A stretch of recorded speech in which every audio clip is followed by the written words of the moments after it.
हाय दोस्तों, मैं अर्पण Kumar Gupta, स्केलाइन mathematics classes के डायरेक्टर। आज हम लोग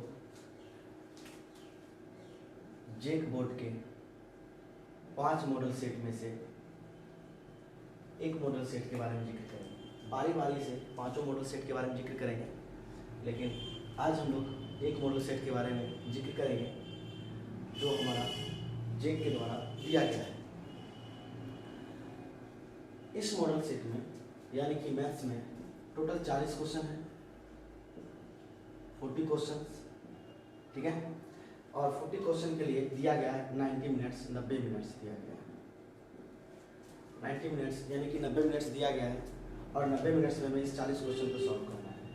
लेकिन एक बात बता दें कि आप लोगों को जो मॉडल सेट में ये 40 क्वेश्चन दिया गया है उसके लिए 90 मिनट नहीं लगेगा, केवल 40 क्वेश्चन 40 मिनट में कंप्लीट हो जाएगा और विथ ट्रिक के साथ। और ट्रिक भी आप लोग को बताएंगे कैसे सॉल्व होगा। 40 क्वेश्चन 40 मिनट में आपको सॉल्व करना है। और एक बात बता दें कि जो भी मॉडल सेट दिया गया है वो क्लास में बताए गए नोट्स के की पॉइंट से ही सारा क्वेश्चन है। आप क्लास के टोटल की पॉइंट्स को अगर पढ़ लें, सारे चैप्टर के की पॉइंट्स को पढ़ लें, तो आपका 40 का 40 क्वेश्चन सॉल्व हो जाएगा। तो यानी कि हम लोग सारी चीज़ों के बारे में पढ़ेंगे और एक एक चीज क्वेश्चन को भी हम लोग क्या करेंगे, सॉल्व करेंगे विथ ट्रिक। ट्रिक के साथ कैसे आसानी से सॉल्व किया जाता है। एक क्वेश्चन 1 मिनट काफ़ी है, एक क्वेश्चन 1 मिनट काफ़ी है और 1 मिनट में ही सॉल्व करेंगे। चलिए हम लोग स्टार्ट करते हैं और देखते हैं कि किस प्रकार से क्वेश्चन को हम लोग सॉल्व करेंगे। चलिए, जैसा कि आपको बोर्ड में दिख रहा है कि जेक बोर्ड के सेट फर्स्ट मॉडल सेट 2021-22 के लिए हम लोग सॉल्व करेंगे कि इसमें जो 40 क्वेश्चन दिया है तो 40 क्वेश्चन को हम लोग सॉल्व कैसे करेंगे, इन चीज़ों को हम लोग देखते हैं और आसानी के साथ सॉल्व होगा। और जो बताते जाएंगे उसको आप नोट भी कीजिएगा, ठीक है। चलिए स्टार्ट करते हैं कि सबसे पहला क्वेश्चन क्या कहा गया है। सबसे पहले क्वेश्चन के बारे में हम लोग देखेंगे एक साइड से। सबसे पहला क्वेश्चन में क्या कहा गया है कि हमें प्राकृतिक संख्या का समुच्चय दिया गया है, सेट ऑफ नेचुरल नंबर मालूम है। सेट ऑफ नेचुरल नंबर बोले तो काउंटिंग नंबर यानी गिनती की संख्या, गिनती की संख्या को ही हम लोग प्राकृतिक संख्या करते हैं। ये हमें समुच्चय मालूम है, ये एक सेट दिया हुआ है, ठीक है। और इससे संबंधित एक रिलेशन आर मालूम है।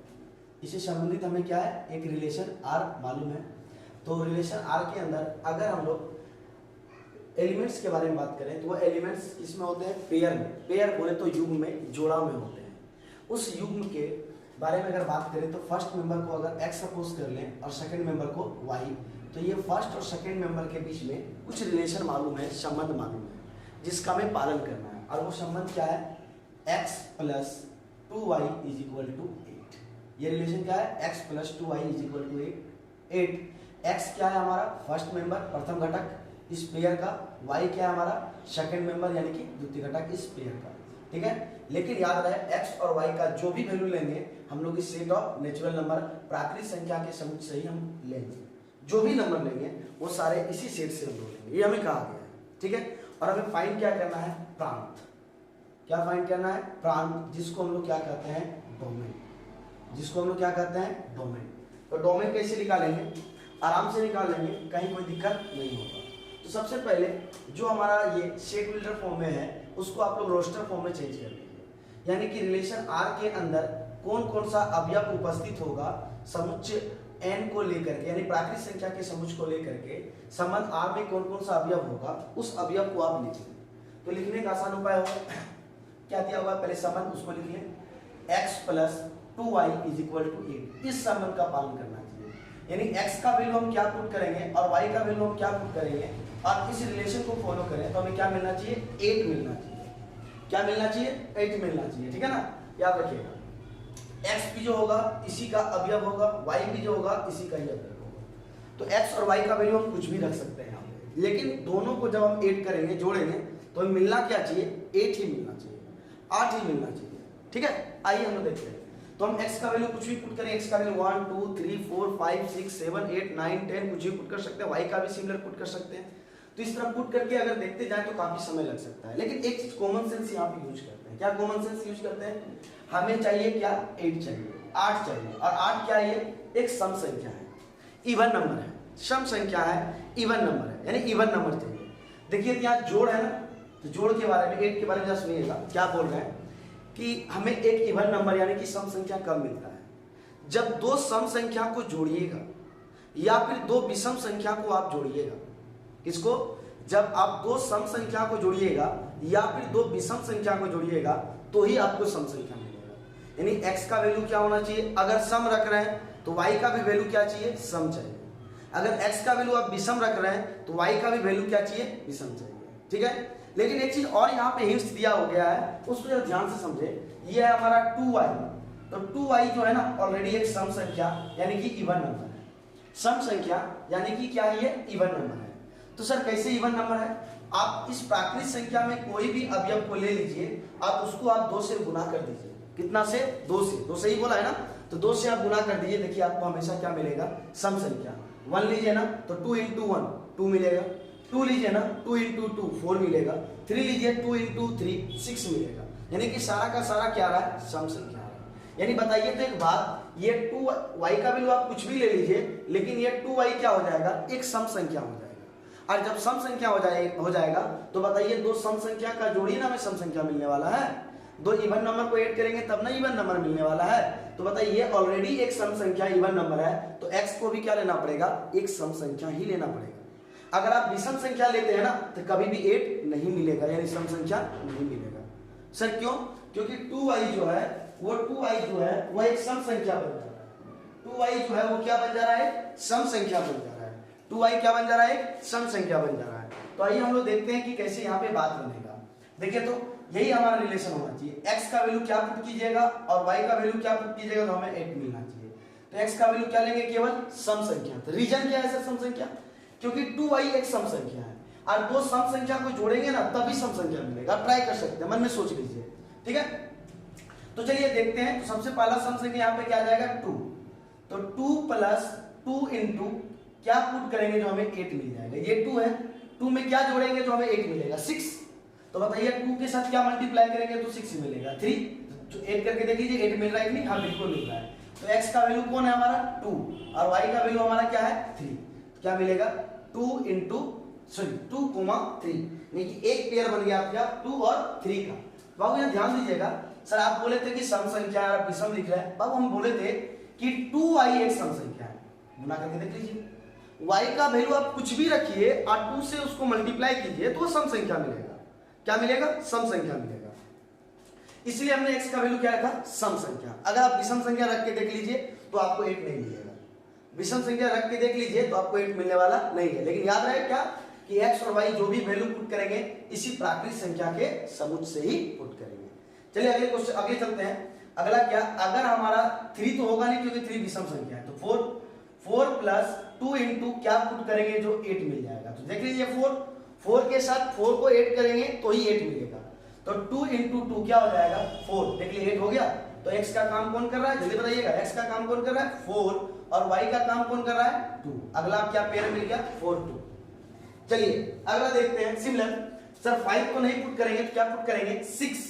तो 6 + 2 × क्या पुट करेंगे तो 8 मिलेगा। देखिए तो 6 में 2 ऐड करेंगे तो 2 ऑलरेडी है, इसको कितना से मल्टीप्लाई करना पड़ेगा, 1 से। याद रहे दोनों नंबर इसके अंदर का ही होना चाहिए, प्राकृत संख्या का ही होना चाहिए। तो क्या मिल गया, फर्स्ट मेंबर x और सेकंड मेंबर फर्स्ट मेंबर 6 और सेकंड मेंबर 1, तो 6,1। अब आगे पुट करते हैं तो क्या लेंगे, 7 तो हो नहीं सकता है क्योंकि विषम संख्या है, 8 ले लेते हैं। क्या ले लेते हैं, 8 ले लेते हैं। तो 8 के साथ क्या ऐड करेंगे जो हमें क्या मिलेगा, 8 मिलेगा। तो 8 के साथ 0, तो हमें यहाँ क्या पुट करना पड़ेगा, 0, बट 0 प्राकृत संख्या में नहीं आता है, तो ये हमारा पेयर नहीं बनेगा। आगे आप कुछ भी ले लीजिए तो आपका ये पेयर होने वाला नहीं है, इस प्रॉपर्टीज को पालन नहीं करेगा। तो इसके अंदर कितना पेयर अवयव होंगे, केवल 3 ही अवयव होंगे। कौन कौन सा, 2 3 4 2 और 6 1। अब हमें जैसे ही ये पता चल जाता है ना तो आसानी से हम प्रांत निकाल सकते हैं। क्या निकाल सकते हैं, प्रांत, यानी कि डोमेन।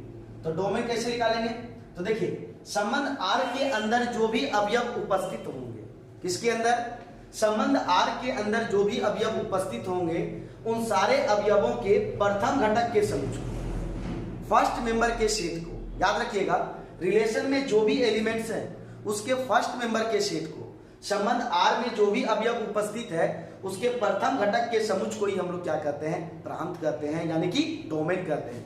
तो प्रथम घटक कौन कौन सा है, 2, 4 एंड 6। 2 है, 4 है और 6 है। ये हमारा क्या हो गया आंसर, और ये हमारा ऑप्शन नंबर है ए। ये हमारा कौन सा ऑप्शन नंबर है, ए। तो आसानी से बन जाता है। याद रखिएगा, प्रांत का अगर डिफिनेशन लिखना चाहिए तो लिख सकते हैं आराम से, कोई दिक्कत नहीं है। कि रिलेशन के अंदर जो भी एलिमेंट्स होंगे ना, उसके फर्स्ट मेंबर के सेट के यानी प्रथम घटक के समुच्चय को ही हम लोग क्या कहेंगे, प्रांत यानी कि डोमेन।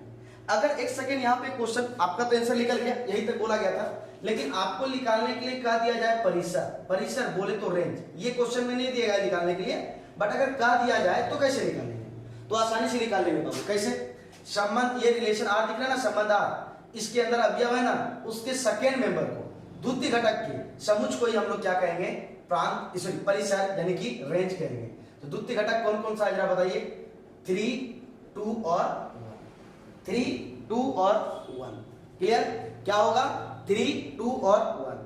परिसर का डिफिनेशन यानी रेंज का क्या हो जाएगा, रिलेशन आर के अंदर जो भी अवयव उपस्थित हैं उसके द्वितीय घटक के समुच्चय को, किसको, उसके द्वितीय घटक के समुच्चय को ही हम लोग क्या कहते हैं, परिसर कहते हैं। क्या कहते हैं, परिसर कहते हैं। अगर परिसर निकालने के लिए कहा था तो द्वितीय घटक के समुच्चय को लेंगे, और अगर प्रांत निकालने के लिए कहा जाएगा तो प्रथम घटक का समुच्चय लेंगे। याद रहे, समुच्चय के अंदर जो उपस्थित अवयव होते हैं उसको रिपीट नहीं करते, यानी एक नंबर को केवल एक बार ही लिखना है। क्लियर है। या फिर आप यहाँ पे देखिए तो क्रम पे भी निर्भर नहीं करता है। 3, 2, 1 लिखिए या 1, 2, 3 लिखिए या 2, 3, 1 लिखिए, कोई दिक्कत नहीं होगा, आंसर क्या होगा, सेम होगा। चलिए चलते हैं हम लोग। तो ये हमारा प्रांत था, निकाल लिए ऑप्शन नंबर ए। अब चलते हैं क्वेश्चन नंबर 2 की ओर।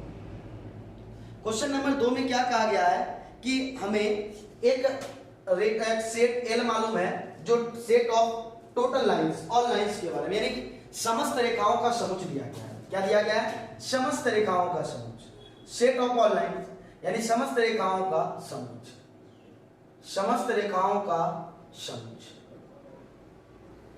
एक हमें सेट मालूम है एल, और ये क्या दिया गया है, समस्त रेखाओं का समुच्चय, और साथ में एक हमें रिलेशन क्या मालूम है, आर। ये बोला गया है कि इसमें जो लाइन है वो L1, पहले लाइन को L1 और दूसरे लाइन को L2 सपोज कर लें, तो ये दोनों लाइन के बीच में जो रिलेशन है ना वो है L1 जो है वो परपेंडिकुलर यानी कि लंबवत है किसके, L2 के। L1 जो है वो लंबवत है किसके, L2 के। L1 जो है वो परपेंडिकुलर है L2 के, यानी कि संबंध R में वही दो लाइन उपस्थित हो सकते हैं, यानी कि संबंध R में वही दो लाइन उपस्थित हो सकते हैं जो दोनों एक दूसरे के क्या हो, लंबवत हो। दोनों क्या हो, एक दूसरे के लंबवत हो। क्लियर है ना। संबंध R के अंदर कौन से अवयव, कौन से लाइन उपस्थित हो सकते हैं, जिसमें दो रेखा एक दूसरे के क्या हो, लंबवत हो। तो बोलता है कि ये कौन कौन से संबंध के नियम का पालन करते हैं, बताइए। तो देखिए यहाँ पे आपको हम ट्रिक बता देते हैं, आसान सा, एक सिंपल सा पॉइंट याद रखिएगा। अगर लंबवत का केस दिया गया है तो केवल संबंध जो R है वह केवल सममित संबंध के नियम का पालन करेगा। कौन से नियम का, केवल साइमेट्रिक रिलेशन यानी कि सममित संबंध के नियम का पालन करेगा, अदरवाइज किसी भी रिलेशन का पालन नहीं करेगा। केवल साइमेट्रिक रिलेशन का पालन करेगा,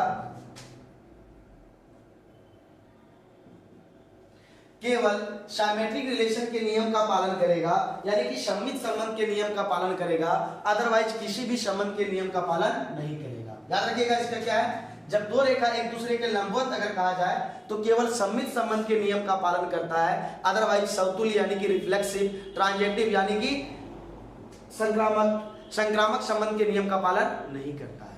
याद रखिएगा, जब दो रेखा लंबवत हो तो वह केवल सममित संबंध यानी कि साइमेट्रिक रिलेशन के नियम का पालन करता है, वह रिफ्लेक्सिव और ट्रांजेक्टिव यानी कि स्वतुल्य और संक्रामक संबंध के नियम का पालन नहीं करता है।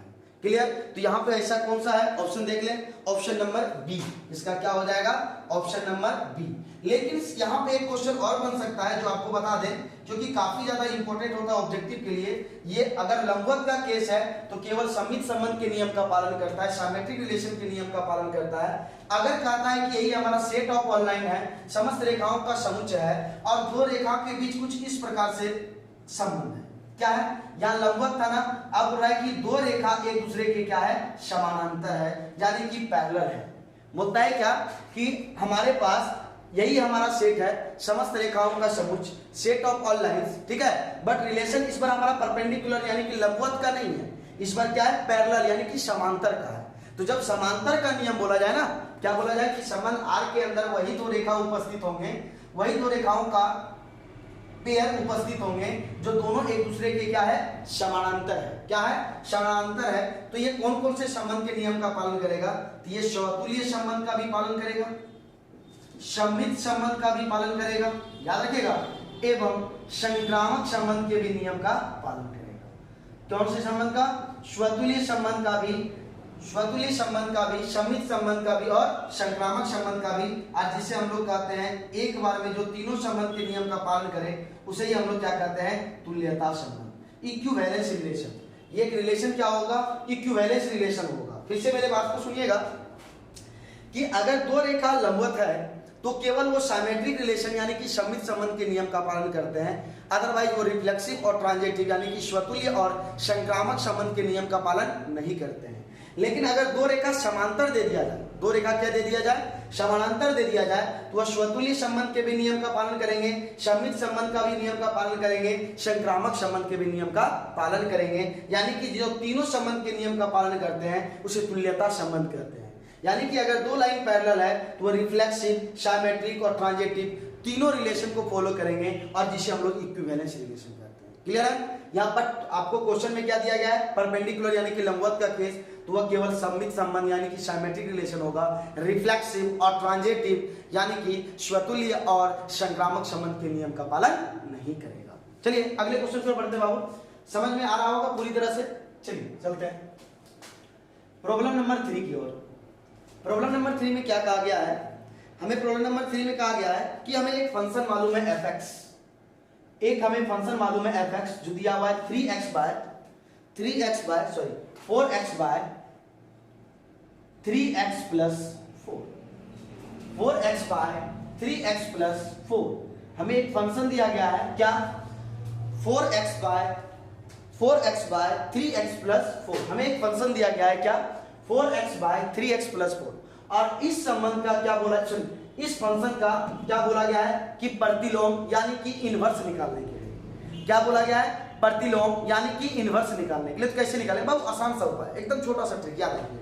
क्या करना है सर, आप सबसे पहले इस fx को y सपोज कर लीजिए, इस fx को क्या सपोज कर लीजिएगा, y, और उसके बाद इसको ज्यों का त्यों लिख दीजिएगा 4x बाय 3x प्लस 4। मेरे बात को सुन लिया बाबू, क्या fx अगर प्रतिलोम निकालने के लिए कहा जाए, इनवर्स निकालने के लिए कहा जाए, प्रतिलोम यानी कि इनवर्स निकालने के लिए कहा जाए, तो आप क्या कीजिएगा, इस fx को आप y सपोज कर लीजिएगा।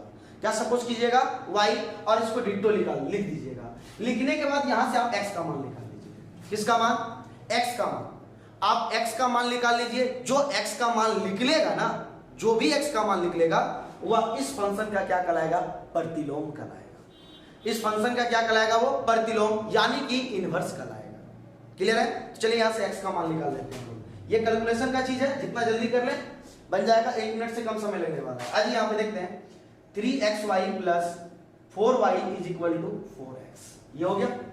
देखो अब 3x प्लस 4 y के साथ मल्टीप्लाई होगा तो y दोनों के साथ मल्टीप्लाई हो जाएगा ना, इसीलिए कर दिया। अब क्या करना है, x का वैल्यू निकालना है ना, तो जितना भी x का टर्म होगा, सारे x के टर्म को लेफ्ट साइड ले आइएगा। ठीक है, क्या बोले, जितना भी x का टर्म होगा उसको किधर ले आना है, लेफ्ट साइड। और जो विदाउट x वाले टर्म होंगे यानी कि y का टर्म होगा या कांस्टेंट होगा, सबको आप ले जाइएगा किधर, राइट साइड। तो चलिए देखते हैं यहां से क्या क्या मिला।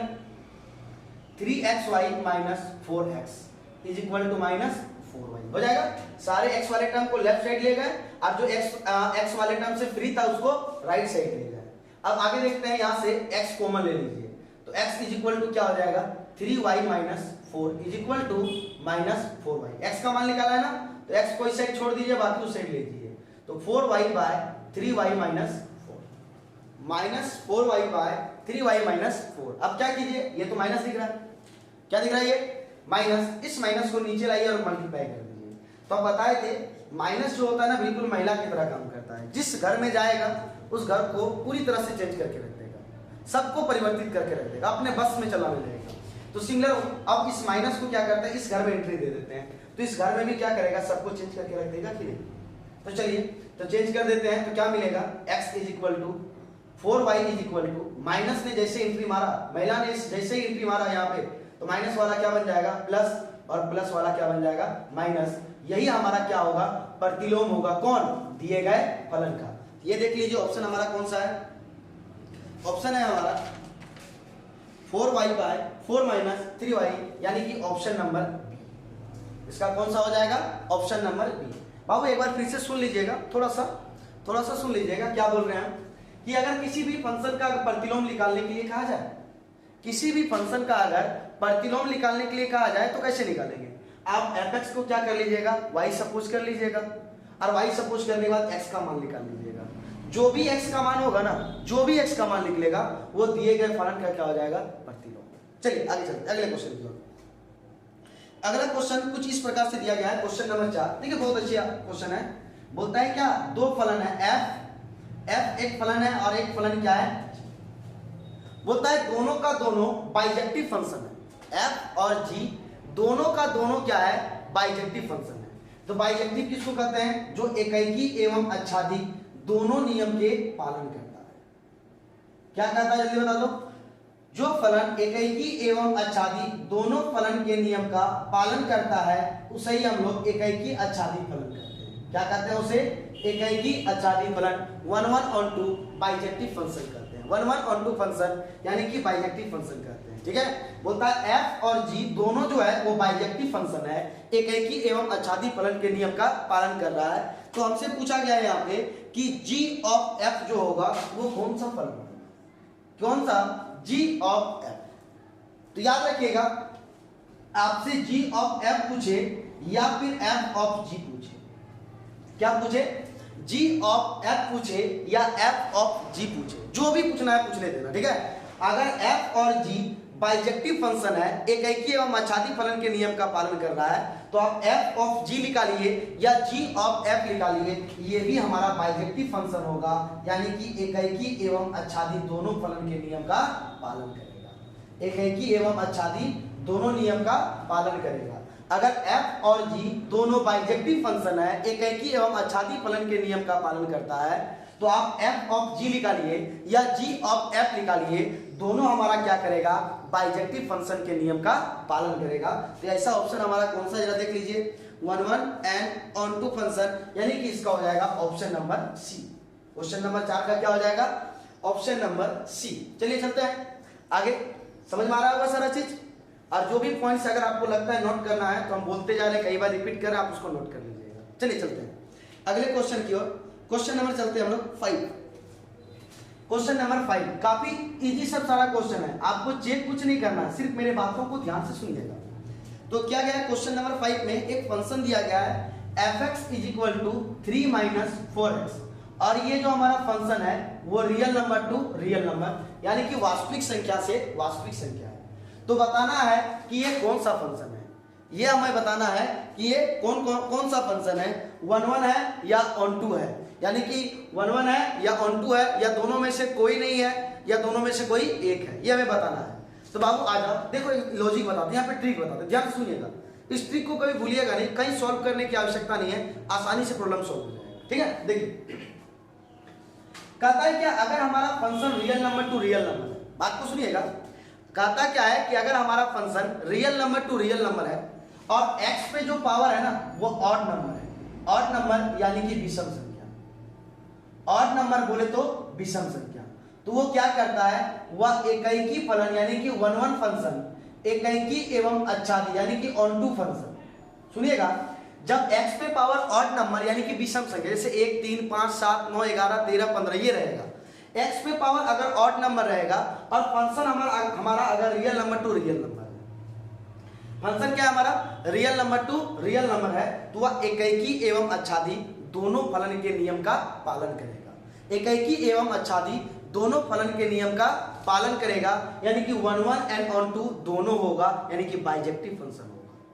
सर अगर x पे पावर सम संख्या यानी x पे पावर अगर इवन नंबर हो जाए, सम संख्या हो जाए तो क्या होगा, अगर x पे पावर सम संख्या हो जाए तो क्या होगा, ये एकैकी एवं अच्छादी, एकैकी एवं अच्छादी दोनों में से कुछ भी नहीं होगा। अगर x पे पावर इवन नंबर यानी कि सम संख्या आ जाता है, x पे पावर इवन नंबर यानी कि सम संख्या आ जाता है, तो फलन ना ही एकैकी फलन के नियम का पालन करेगा और न ही आच्छादी फलन के नियम का पालन करेगा, न ही एकैकी फलन के नियम का पालन करेगा और न ही आच्छादी फलन के नियम का पालन करेगा। याद रखिएगा, अगर x पे पावर विषम संख्या तो एकैकी भी होगा और आच्छादी भी होगा। अगर x पे पावर हमारा सम संख्या तो ना तो एकैकी ना तो आच्छादी होगा। क्लियर है यहाँ तक? आगे देखते हैं। अब देख लीजिए हमें क्या बोला गया, real number two real number है, बस छोड़ दीजिए आगे। अब x पे पावर चेक कर लीजिए। x पे पावर कुछ नहीं दिख रहा है सर, कुछ नहीं तो 1 है ना। x पे पावर कुछ नहीं तो क्या है, 1 है ना। और 1 हमारा कैसा संख्या कहलाता है, एक विषम संख्या में ऑड नंबर। और हम जानते हैं real number two real number में जब x पे पावर ऑड नंबर यानी कि विषम संख्या होगा तो एकैकी एवं आच्छादी यानी कि बाइजेक्टिव फंक्शन 1 1 एंड ऑन 2 दोनों के नियम का पालन करेगा। तो यहाँ पे चेक कर लीजिएगा वो ऑप्शन कौन है, एकैकी एवं आच्छादी। तो ये हमारा ऑप्शन नंबर सी, 5 का ऑप्शन नंबर कौन सा हो जाएगा, सी हो जाएगा।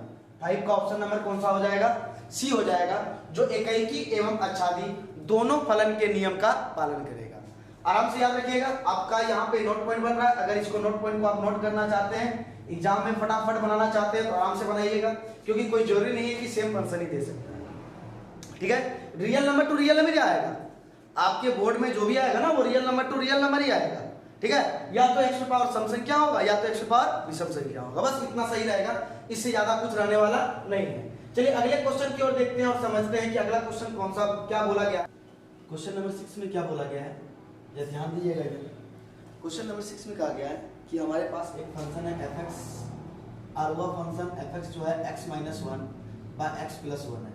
तो हमें निकालने बोला गया f ऑफ 1 का वैल्यू, यानी x का जगह पे क्या है 1, जो भी रहेगा x के जगह पे 1 हो 2 हो 3 हो π/2 हो, जो बस पुट कर दीजिए आंसर आ जाएगा।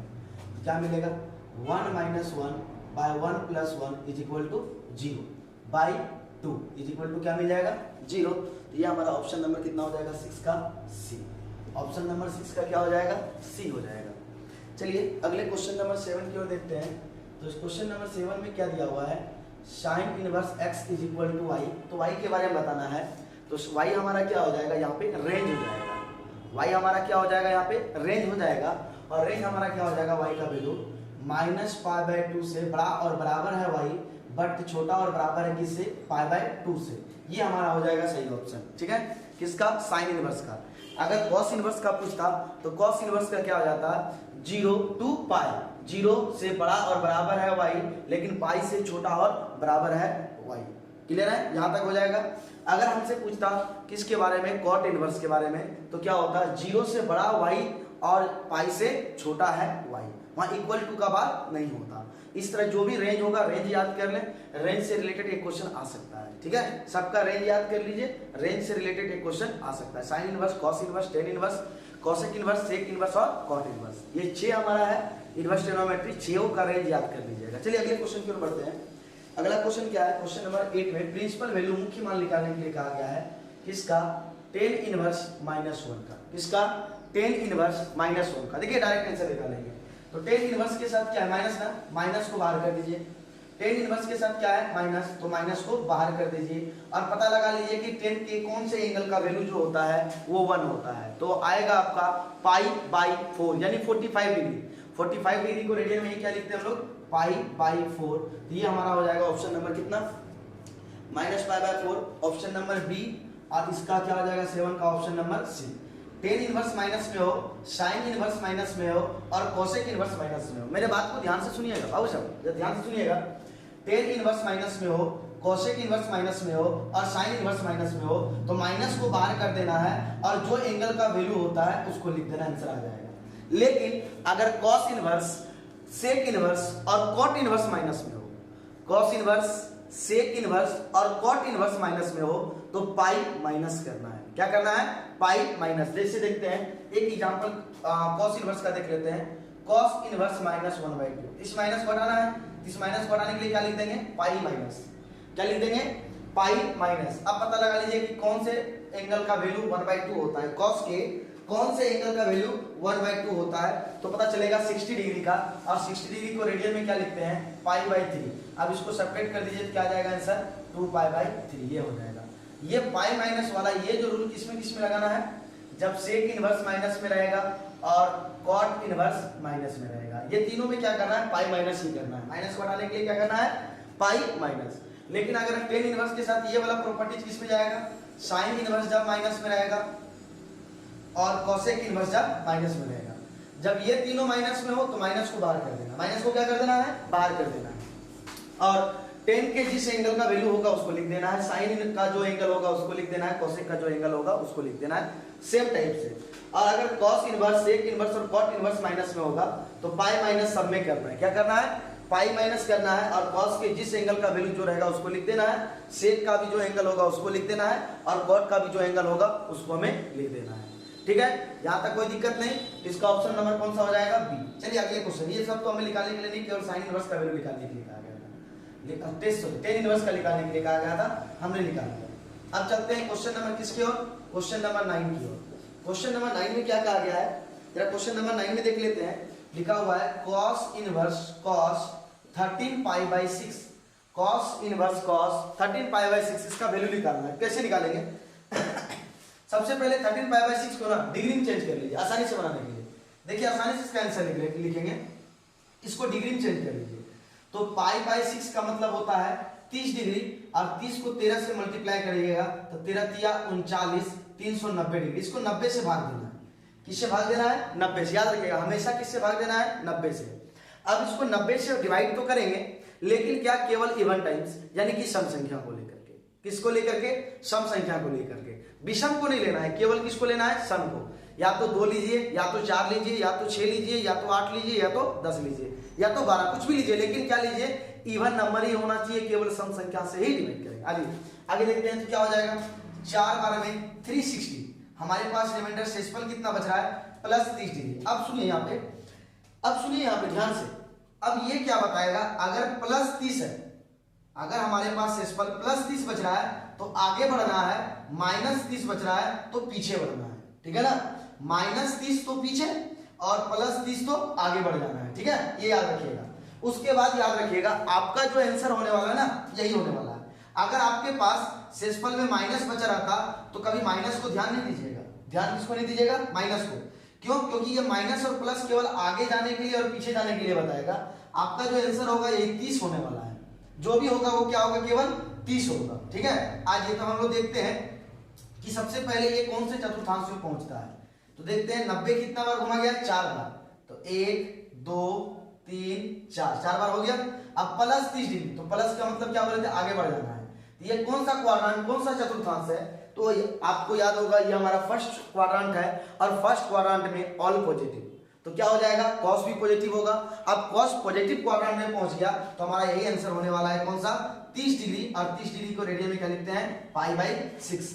30 डिग्री को रेडियन में क्या लिखते हैं, पाई बाई 6। इसका हो जाएगा ऑप्शन नंबर बी। क्या हो जाएगा, ऑप्शन नंबर बी। यार देखिएगा, बनाएंगे तो सही, कभी ऑप्शन लिखने में गलती भी हो सकता है, जरा सा चेक कर लीजिएगा, सॉल्यूशन को चेक कर लीजिएगा। अगर ऑप्शन हम गलत लिख देंगे तो उसको आप सही कर लीजिएगा। ठीक है, तो ये हमारा प्लस में, तो आपका ये जवाब होगा सर ये पॉजिटिव क्वाड्रेंट में पहुंचा तो आप लिख दिए डायरेक्ट 30 डिग्री आंसर। अगर माइनस 30 डिग्री रहता तो हम लोग आंसर जो लिखेंगे वो 30 डिग्री लिखेंगे। ठीक है ना, 30 डिग्री। अगर पॉजिटिव क्वाड्रेंट में पहुंच रहा यानी कि कॉस जिस क्वाड्रेंट में अगर पॉजिटिव है उस क्वाड्रेंट में पहुंच रहा है तो आंसर डायरेक्ट रिमाइंडर ही हो जाएगा। रिमाइंडर माइनस में नहीं लेना है, जो हमारा शेषफल होगा वो माइनस में नहीं होगा, वो प्लस में आंसर लिख लेना है। ठीक है ना, अगर ये नेगेटिव चतुर्थांश में पहुंचता, इसमें ऋणात्मक में, तो कॉस ऋणात्मक कहां पे होता है, सेकंड में और फोर्थ में, सॉरी सेकंड में और थर्ड में। किसमें कॉस होता है, कॉस नेगेटिव होता है सेकंड में और कॉस में। जब सेकंड और थर्ड में अगर कॉस नेगेटिव होता है, किसमें, सेकंड और थर्ड में कॉस नेगेटिव होता है, अगर नेगेटिव क्वाड्रेंट में पहुंच जाता तो इसका होता पाई माइनस पाई बाई 6। लेकिन ये पॉजिटिव क्वाड्रेंट में ही पहुंचा है, नेगेटिव क्वाड्रेंट में नहीं पहुंचा है। अगर ये पॉजिटिव क्वाड्रेंट में पहुंचा है तो जो शेषफल बचा है, शेषफल के धनात्मक मान को लिख दीजिएगा, हमारा आंसर हो जाएगा। लेकिन अगर साइन कोसेक और टेन नेगेटिव चतुर्थांश से पहुंचता है, जहां पे नेगेटिव होता है उस चतुर्थांश से पहुंचता है, तो सिर्फ आगे माइनस लगा दीजिएगा। आपको लिखना क्या है, केवल ये धनात्मक मान को, और आगे क्या लगा दीजिएगा, माइनस। किस केस में, जब साइन कोसेक और टेन ऋणात्मक चतुर्थांश से पहुंचता हो। किसमें पहुंचता हो, ऋणात्मक चतुर्थांश से पहुंचता हो। ठीक है ना। चलिए अगर cos हमारा यहाँ पे क्या पहुंच गया प्रथम चतुर्थांश में, तो जो हमारा शेषफल होगा वही आंसर हो जाएगा। तो शेषफल हमेशा ऋणात्मक में नहीं लिखना है, हमेशा किस में लिखना है, केवल धनात्मक में। केवल किसमें, धनात्मक में, याद रखिएगा। केवल किस में लिखना है, धनात्मक में लिखना है, ऋणात्मक में नहीं लिखना है। तो हमारा इसका आंसर कितना हो जाएगा 30 डिग्री, और आंसर क्या हो जाएगा π/6, ऑप्शन नंबर बी। चलिए क्वेश्चन नंबर चलते हैं हम लोग क्वेश्चन नंबर 10 की ओर। तो क्वेश्चन नंबर 10 में क्या कहा गया है, जरा से देखें। हमें मान निकालने के लिए कहा गया है sin tan इनवर्स x का। किसका निकालने बोला है, sin tan इनवर्स x का। और हम लोग जानते हैं प्रॉपर्टी क्या, sin inverse x is equal to क्या होता है x। तो इस tan इनवर्स को आप किसमें बदल दीजिए, sin इनवर्स में। तो इस tan इनवर्स को हम sin इनवर्स से बदलेंगे, तो कैसे बदलेंगे जरा ध्यान से देखिएगा। sin, इस tan इनवर्स को आप sin इनवर्स से बदल दीजिए, देखिएगा कैसे बदलेंगे, ध्यान दीजिएगा जरा सा। देखिए जरा बताइए तो हमें tan theta is equal to क्या होता है p/b। tan theta is equal to क्या होता है p/b। अब उसके बाद बताइएगा जरा ध्यान से, और sin theta is equal to क्या होता है p/h। हमारे पास क्या मालूम है, tan इनवर्स x। अच्छा tan इनवर्स x को हम tan इनवर्स x/1 में लिख सकते हैं। tan इनवर्स x को हम क्या लिख सकते हैं, tan इनवर्स x/1 भी लिख सकते हैं, कोई दिक्कत नहीं है। तो बताइए यहाँ पे p का काम कौन कर रहा है, x, और b का काम कौन कर रहा है 1। देख लीजिए tan theta equal to p/b, तो p का काम कौन कर रहा है x, और b का काम कौन कर रहा है 1 कर रहा है। तो अभी क्या चाहिए सर, p तो पता है बट h चाहिए। तो h इज इक्वल टू क्या हो जाएगा √p² प्लस b²। तो आराम से निकाल लीजिए, p का वैल्यू क्या है x², और b का वैल्यू क्या है 1 का स्क्वायर क्या मिलेगा बाबू 1 ही मिलेगा। तो h का भी वैल्यू पता चल गया, और h का भी वैल्यू पता चल गया, और p का भी। तो p का वैल्यू कितना है x, और h का वैल्यू क्या है √x² प्लस 1। तो क्या हम 1 प्लस x² भी लिख सकते हैं। अब sin इनवर्स नेग्लिजिबल हो गया, तो क्या बचा x/√1 प्लस x²। ऐसा कोई ऑप्शन है, आइए जरा से देखते हैं। हाँ ऐसा ऑप्शन है हमारे पास, कौन सा डी। कौन सा है डी। आसानी के साथ बदल लीजिएगा, सेम इसी तरह से करना है सारे प्रॉब्लम को। कुछ भी रहेगा, साइन रहे, कॉस रहे, टेन रहे, अंदर में कुछ भी रहे ना, उसको चेंज करना हो तो इस टाइप से चेंज कर लीजिए, आसानी के साथ हो जाएगा और आराम से बन जाएगा। क्वेश्चन नंबर 10 के बाद चलते हैं क्वेश्चन नंबर 11। क्वेश्चन नंबर 11 में क्या बोला गया है कि हमारे पास एक आव्यूह है a, ठीक है ना। इसके अंदर अवयव की कोटि है aij, और इसका कोटि है m/n। तो इसके परिवर्त का कोटि क्या हो जाएगा। हम आव्यूह a का जो हम परिवर्त निकालेंगे, ट्रांसपोज निकालेंगे। परिवर्त का मतलब क्या हो जाएगा, ट्रांसपोज निकालेंगे। जब ट्रांसपोज निकालेंगे तो इसका कोटि यानी कि ऑर्डर क्या होगा। याद रखिएगा, जब किसी भी मैट्रिक्स का अगर हम ऑर्डर फाइंड करते हैं, या किसी भी मैट्रिक्स के ट्रांसपोज का अगर हम ऑर्डर फाइंड करते हैं, उसके कोटि को निकालते हैं, तो दिए गए आव्यूह का जो ऑर्डर होता है, कोटि होता है, उसको भी क्या कर देंगे हम लोग, चेंज कर देंगे। यानी कि जो रो है उसको कॉलम बना देंगे, और जो कॉलम है उसको क्या बना देंगे, रो बना देंगे।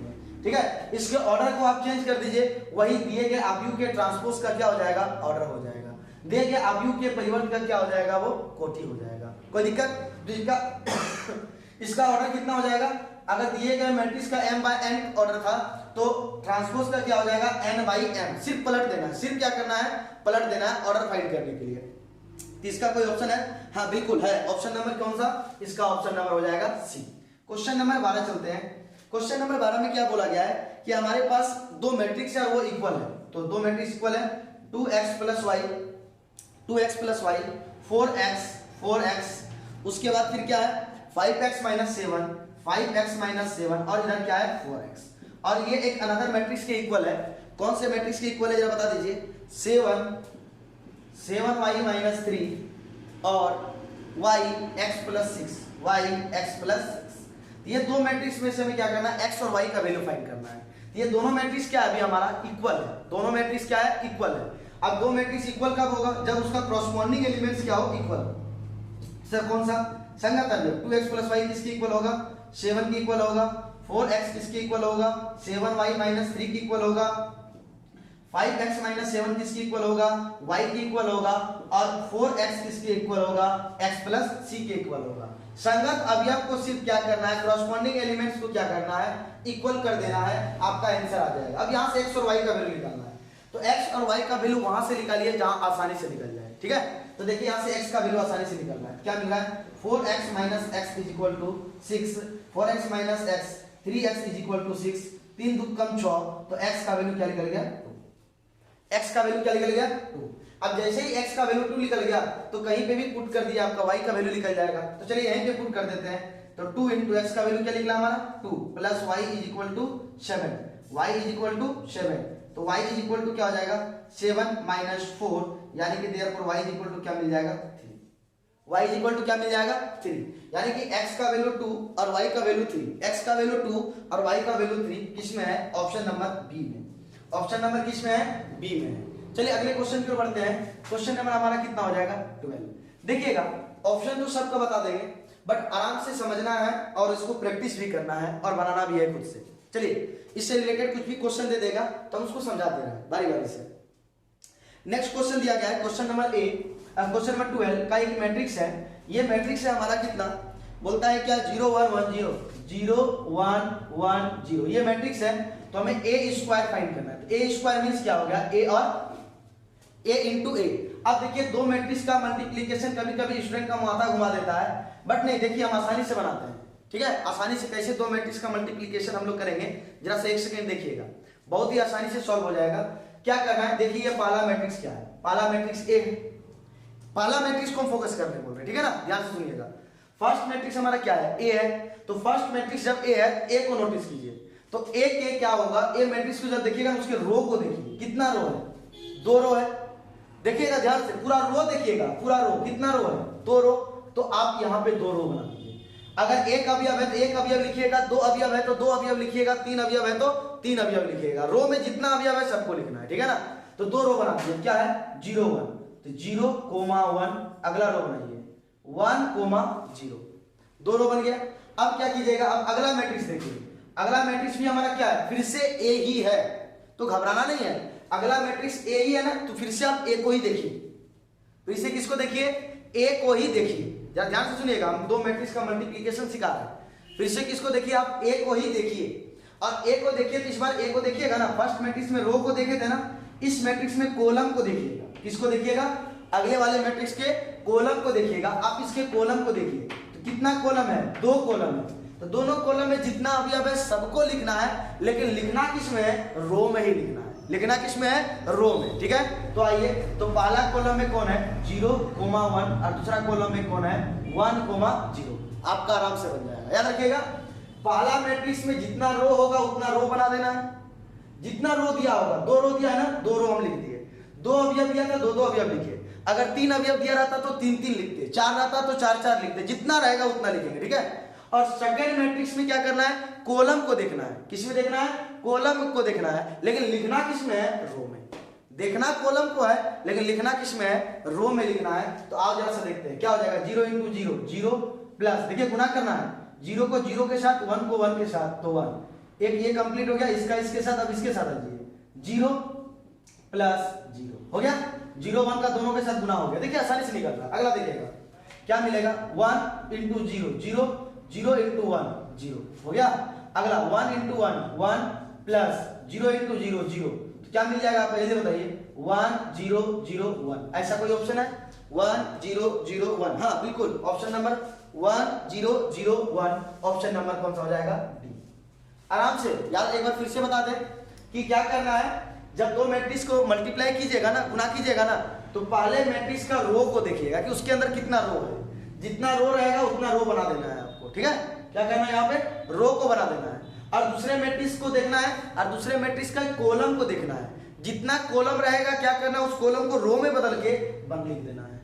क्लियर है, आसानी के साथ मल्टीप्लाई हो जाएगा। चलिए और होगा क्वेश्चन, तो उसको और बनाएंगे। क्वेश्चन नंबर चलते हैं 13 की ओर। सॉरी, ये क्वेश्चन नंबर 13 नहीं था,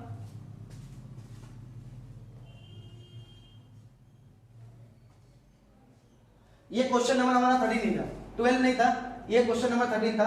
अब चलते हैं क्वेश्चन नंबर 14 की ओर। तो क्वेश्चन नंबर 14 में क्या दिया हुआ है, जरा ध्यान से देखिएगा। कुछ आ गया है 1 1 0 0 1 0 0 0 2 0, जरा देखिएगा एक साइड से 0 0 0, ये दिया हुआ है। अब यहाँ पे बोला गया है क्या कि ये आइडेंटिटी मैट्रिक्स है, तत्सम आव्यूह है, साइमेट्रिक मैट्रिक्स है यानी कि सममित आव्यूह है, स्क्यू साइमेट्रिक मैट्रिक्स है यानी विषम सममित आव्यूह है। ध्यान से सुनिएगा, सबसे पहले बोला क्या, तत्समक आव्यूह, आइडेंटिटी मैट्रिक्स। तो आइडेंटिटी मैट्रिक्स तत्समक आव्यूह क्या कहता है कि जो इसका विकर्ण का अवयव है वह केवल 1 ही होना चाहिए, 1 ही होना चाहिए। क्लियर है, 1 के अलावा कोई भी नहीं होना चाहिए, अदरवाइज टोटल अवयव 0 होना चाहिए। तो देखिए अगर डायगोनल का एलिमेंट्स देखें तो ये 1 तो है लेकिन ये 1 नहीं है और ये भी 1 नहीं है, तो आइडेंटिटी मैट्रिक्स फेल हो गया, तत्समक आव्यूह नहीं होगा। अब चलते हैं तत्समक आव्यूह के बाद साइमेट्रिक मैट्रिक्स यानी कि सममित आव्यूह के बारे में। किसके बारे में, सममित आव्यूह के बारे में। तो चलिए सममित आव्यूह को हम कैसे पहचानेंगे, ध्यान से देखिएगा। सममित आव्यूह को आसानी के साथ पहचानेंगे और आसानी के साथ बना के भी निकल जाएंगे। देखिएगा कैसे आसानी के साथ इसको पहचानते हैं। क्या कीजिएगा, आप सबसे पहले विकर्ण के अवयव को छोड़ दीजिए। किसके अवयव को, विकर्ण के अवयव को आप छोड़ दीजिए। विकर्ण के अवयव के बाद ऊपर में देखिए एक त्रिभुज बनेगा, त्रिभुज बना दीजिए, और नीचे भी एक त्रिभुज बनेगा, आप त्रिभुज बना दीजिए। ठीक है, मेरे बात को सुनिएगा। कैसे हम आसानी के साथ सममित आव्यूह को पहचान सकते हैं ये बता रहे हैं, और विषम सममित आव्यूह को भी कैसे पहचानेंगे ये भी बताएंगे। ठीक है, सिर्फ वेट कीजिए। विकर्ण के अवयव डायगोनल के एलिमेंट को छोड़ देना है। डायगोनल के एलिमेंट को छोड़ने के बाद आप ऊपर में भी एक त्रिभुज बना लीजिएगा। देखिए एक त्रिभुज बन ही रहा है आराम से, और नीचे भी एक त्रिभुज, विकर्ण के नीचे भी एक त्रिभुज बन रहा है कि नहीं बन रहा है। अब देखिए इसका संगत अवयव, ध्यान से देखिएगा, इसका संगत अवयव ये कहलाएगा, इसका संगत अवयव ये कहलाएगा, और इसका संगत अवयव ये कहलाएगा, कॉरस्पॉन्डिंग एलिमेंट्स ये कहलाएगा। ठीक है, बोलता है क्या, अगर दोनों त्रिभुज के संगत अवयव एक समान हो जाए, क्या कहता है कि दोनों, देखिए जो ऊपर में त्रिभुज बन रहा है और नीचे जो त्रिभुज बन रहा है, देख रहे हैं ना, ऊपर जो त्रिभुज बन रहा है और नीचे जो त्रिभुज बन रहा है, बोलता है कि दोनों त्रिभुज के संगत अवयव अगर एक समान हो जाए, एक समान बोले तो 0 तो 0, 1 तो 1, 2 तो 2, -1 तो -1, ठीक है ना, जो भी हो क्या हो जाए, दोनों त्रिभुज के संगत अवयव अगर समान हो जाता है तो वह हमारा साइमेट्रिक मैट्रिक्स यानी कि सममित आव्यूह कहलाता है।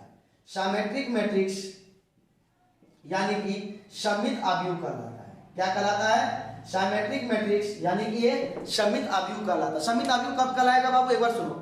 हम डायगोनल के एलिमेंट्स को छोड़ देंगे, विकर्ण के अवयव को छोड़ देंगे, ऊपर भी एक त्रिभुज बनेगा, नीचे भी एक त्रिभुज बनेगा, उसको बना देंगे, और त्रिभुज बनाने के बाद क्या, त्रिभुज बनाने के बाद अगर संगत अवयव एक समान हो जाते हैं, कोई जरूरी नहीं कि 0, 1 भी हो सकता है, 2 भी हो सकता है, 99 भी हो सकता है, -3 भी हो सकता है, कुछ भी हो सकता है, ठीक है ना, लेकिन अगर संगत अवयव एक समान हो जाए, क्या हो जाए, संगत अवयव एक समान हो जाए, तो ये क्या कहलाएगा, सममित आव्यूह साइमेट्रिक मैट्रिक्स कहलाएगा। तो ये हमारा कौन सा हो जाएगा, ऑप्शन नंबर, ये बिल्कुल ये ऑप्शन नंबर कौन सा हो जाएगा, बी। यह एक साइमेट्रिक मैट्रिक्स है।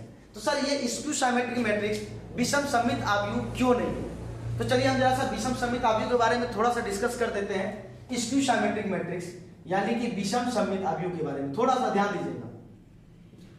विषम सममित आव्यूह को हम पहचानेंगे कैसे, स्क्यू साइमेट्रिक मैट्रिक्स। हम विषम सममित आव्यूह को पहचानते कैसे हैं, जरा मेरा बात को ध्यान से सुनिएगा। विषम सममित आव्यूह को जो हम लोग पहचानेंगे तो वो पहचानेंगे कैसे, जरा ध्यान से आप मेरी बात को सुनिएगा और आसानी के साथ बनाएंगे। विषम सममित आव्यूह के लिए सबसे पहला कंडीशन यह है, सममित हो या विषम सममित हो तो सबसे पहला यह कंडीशन है, दोनों वर्ग आव्यूह होना चाहिए, एक स्क्वायर मैट्रिक्स होना चाहिए। सममित और विषम सममित दोनों मैट्रिक्स जो होगा, साइमेट्रिक और स्क्यू साइमेट्रिक मैट्रिक्स, दोनों मैट्रिक्स केवल स्क्वायर मैट्रिक्स का पॉसिबल है, केवल किसका, स्क्वायर मैट्रिक्स का पॉसिबल है। तो दोनों क्या होना चाहिए, सबसे फर्स्ट स्क्वायर मैट्रिक्स होना चाहिए। पहला पॉइंट क्लियर। सममित आव्यूह के लिए हम लोग पढ़ लिए, साइमेट्रिक मैट्रिक्स के लिए पढ़ लिए, डायगोनल के एलिमेंट को छोड़ देना है, ऊपर भी ट्रायंगल बनाना है और नीचे भी ट्रायंगल बनाना है। अगर ट्रायंगल का कॉरस्पॉन्डिंग एलिमेंट संगत अवयव एक समान हो गया तो सममित है। अब विषम सममित के बारे में पढ़ने वाले हैं।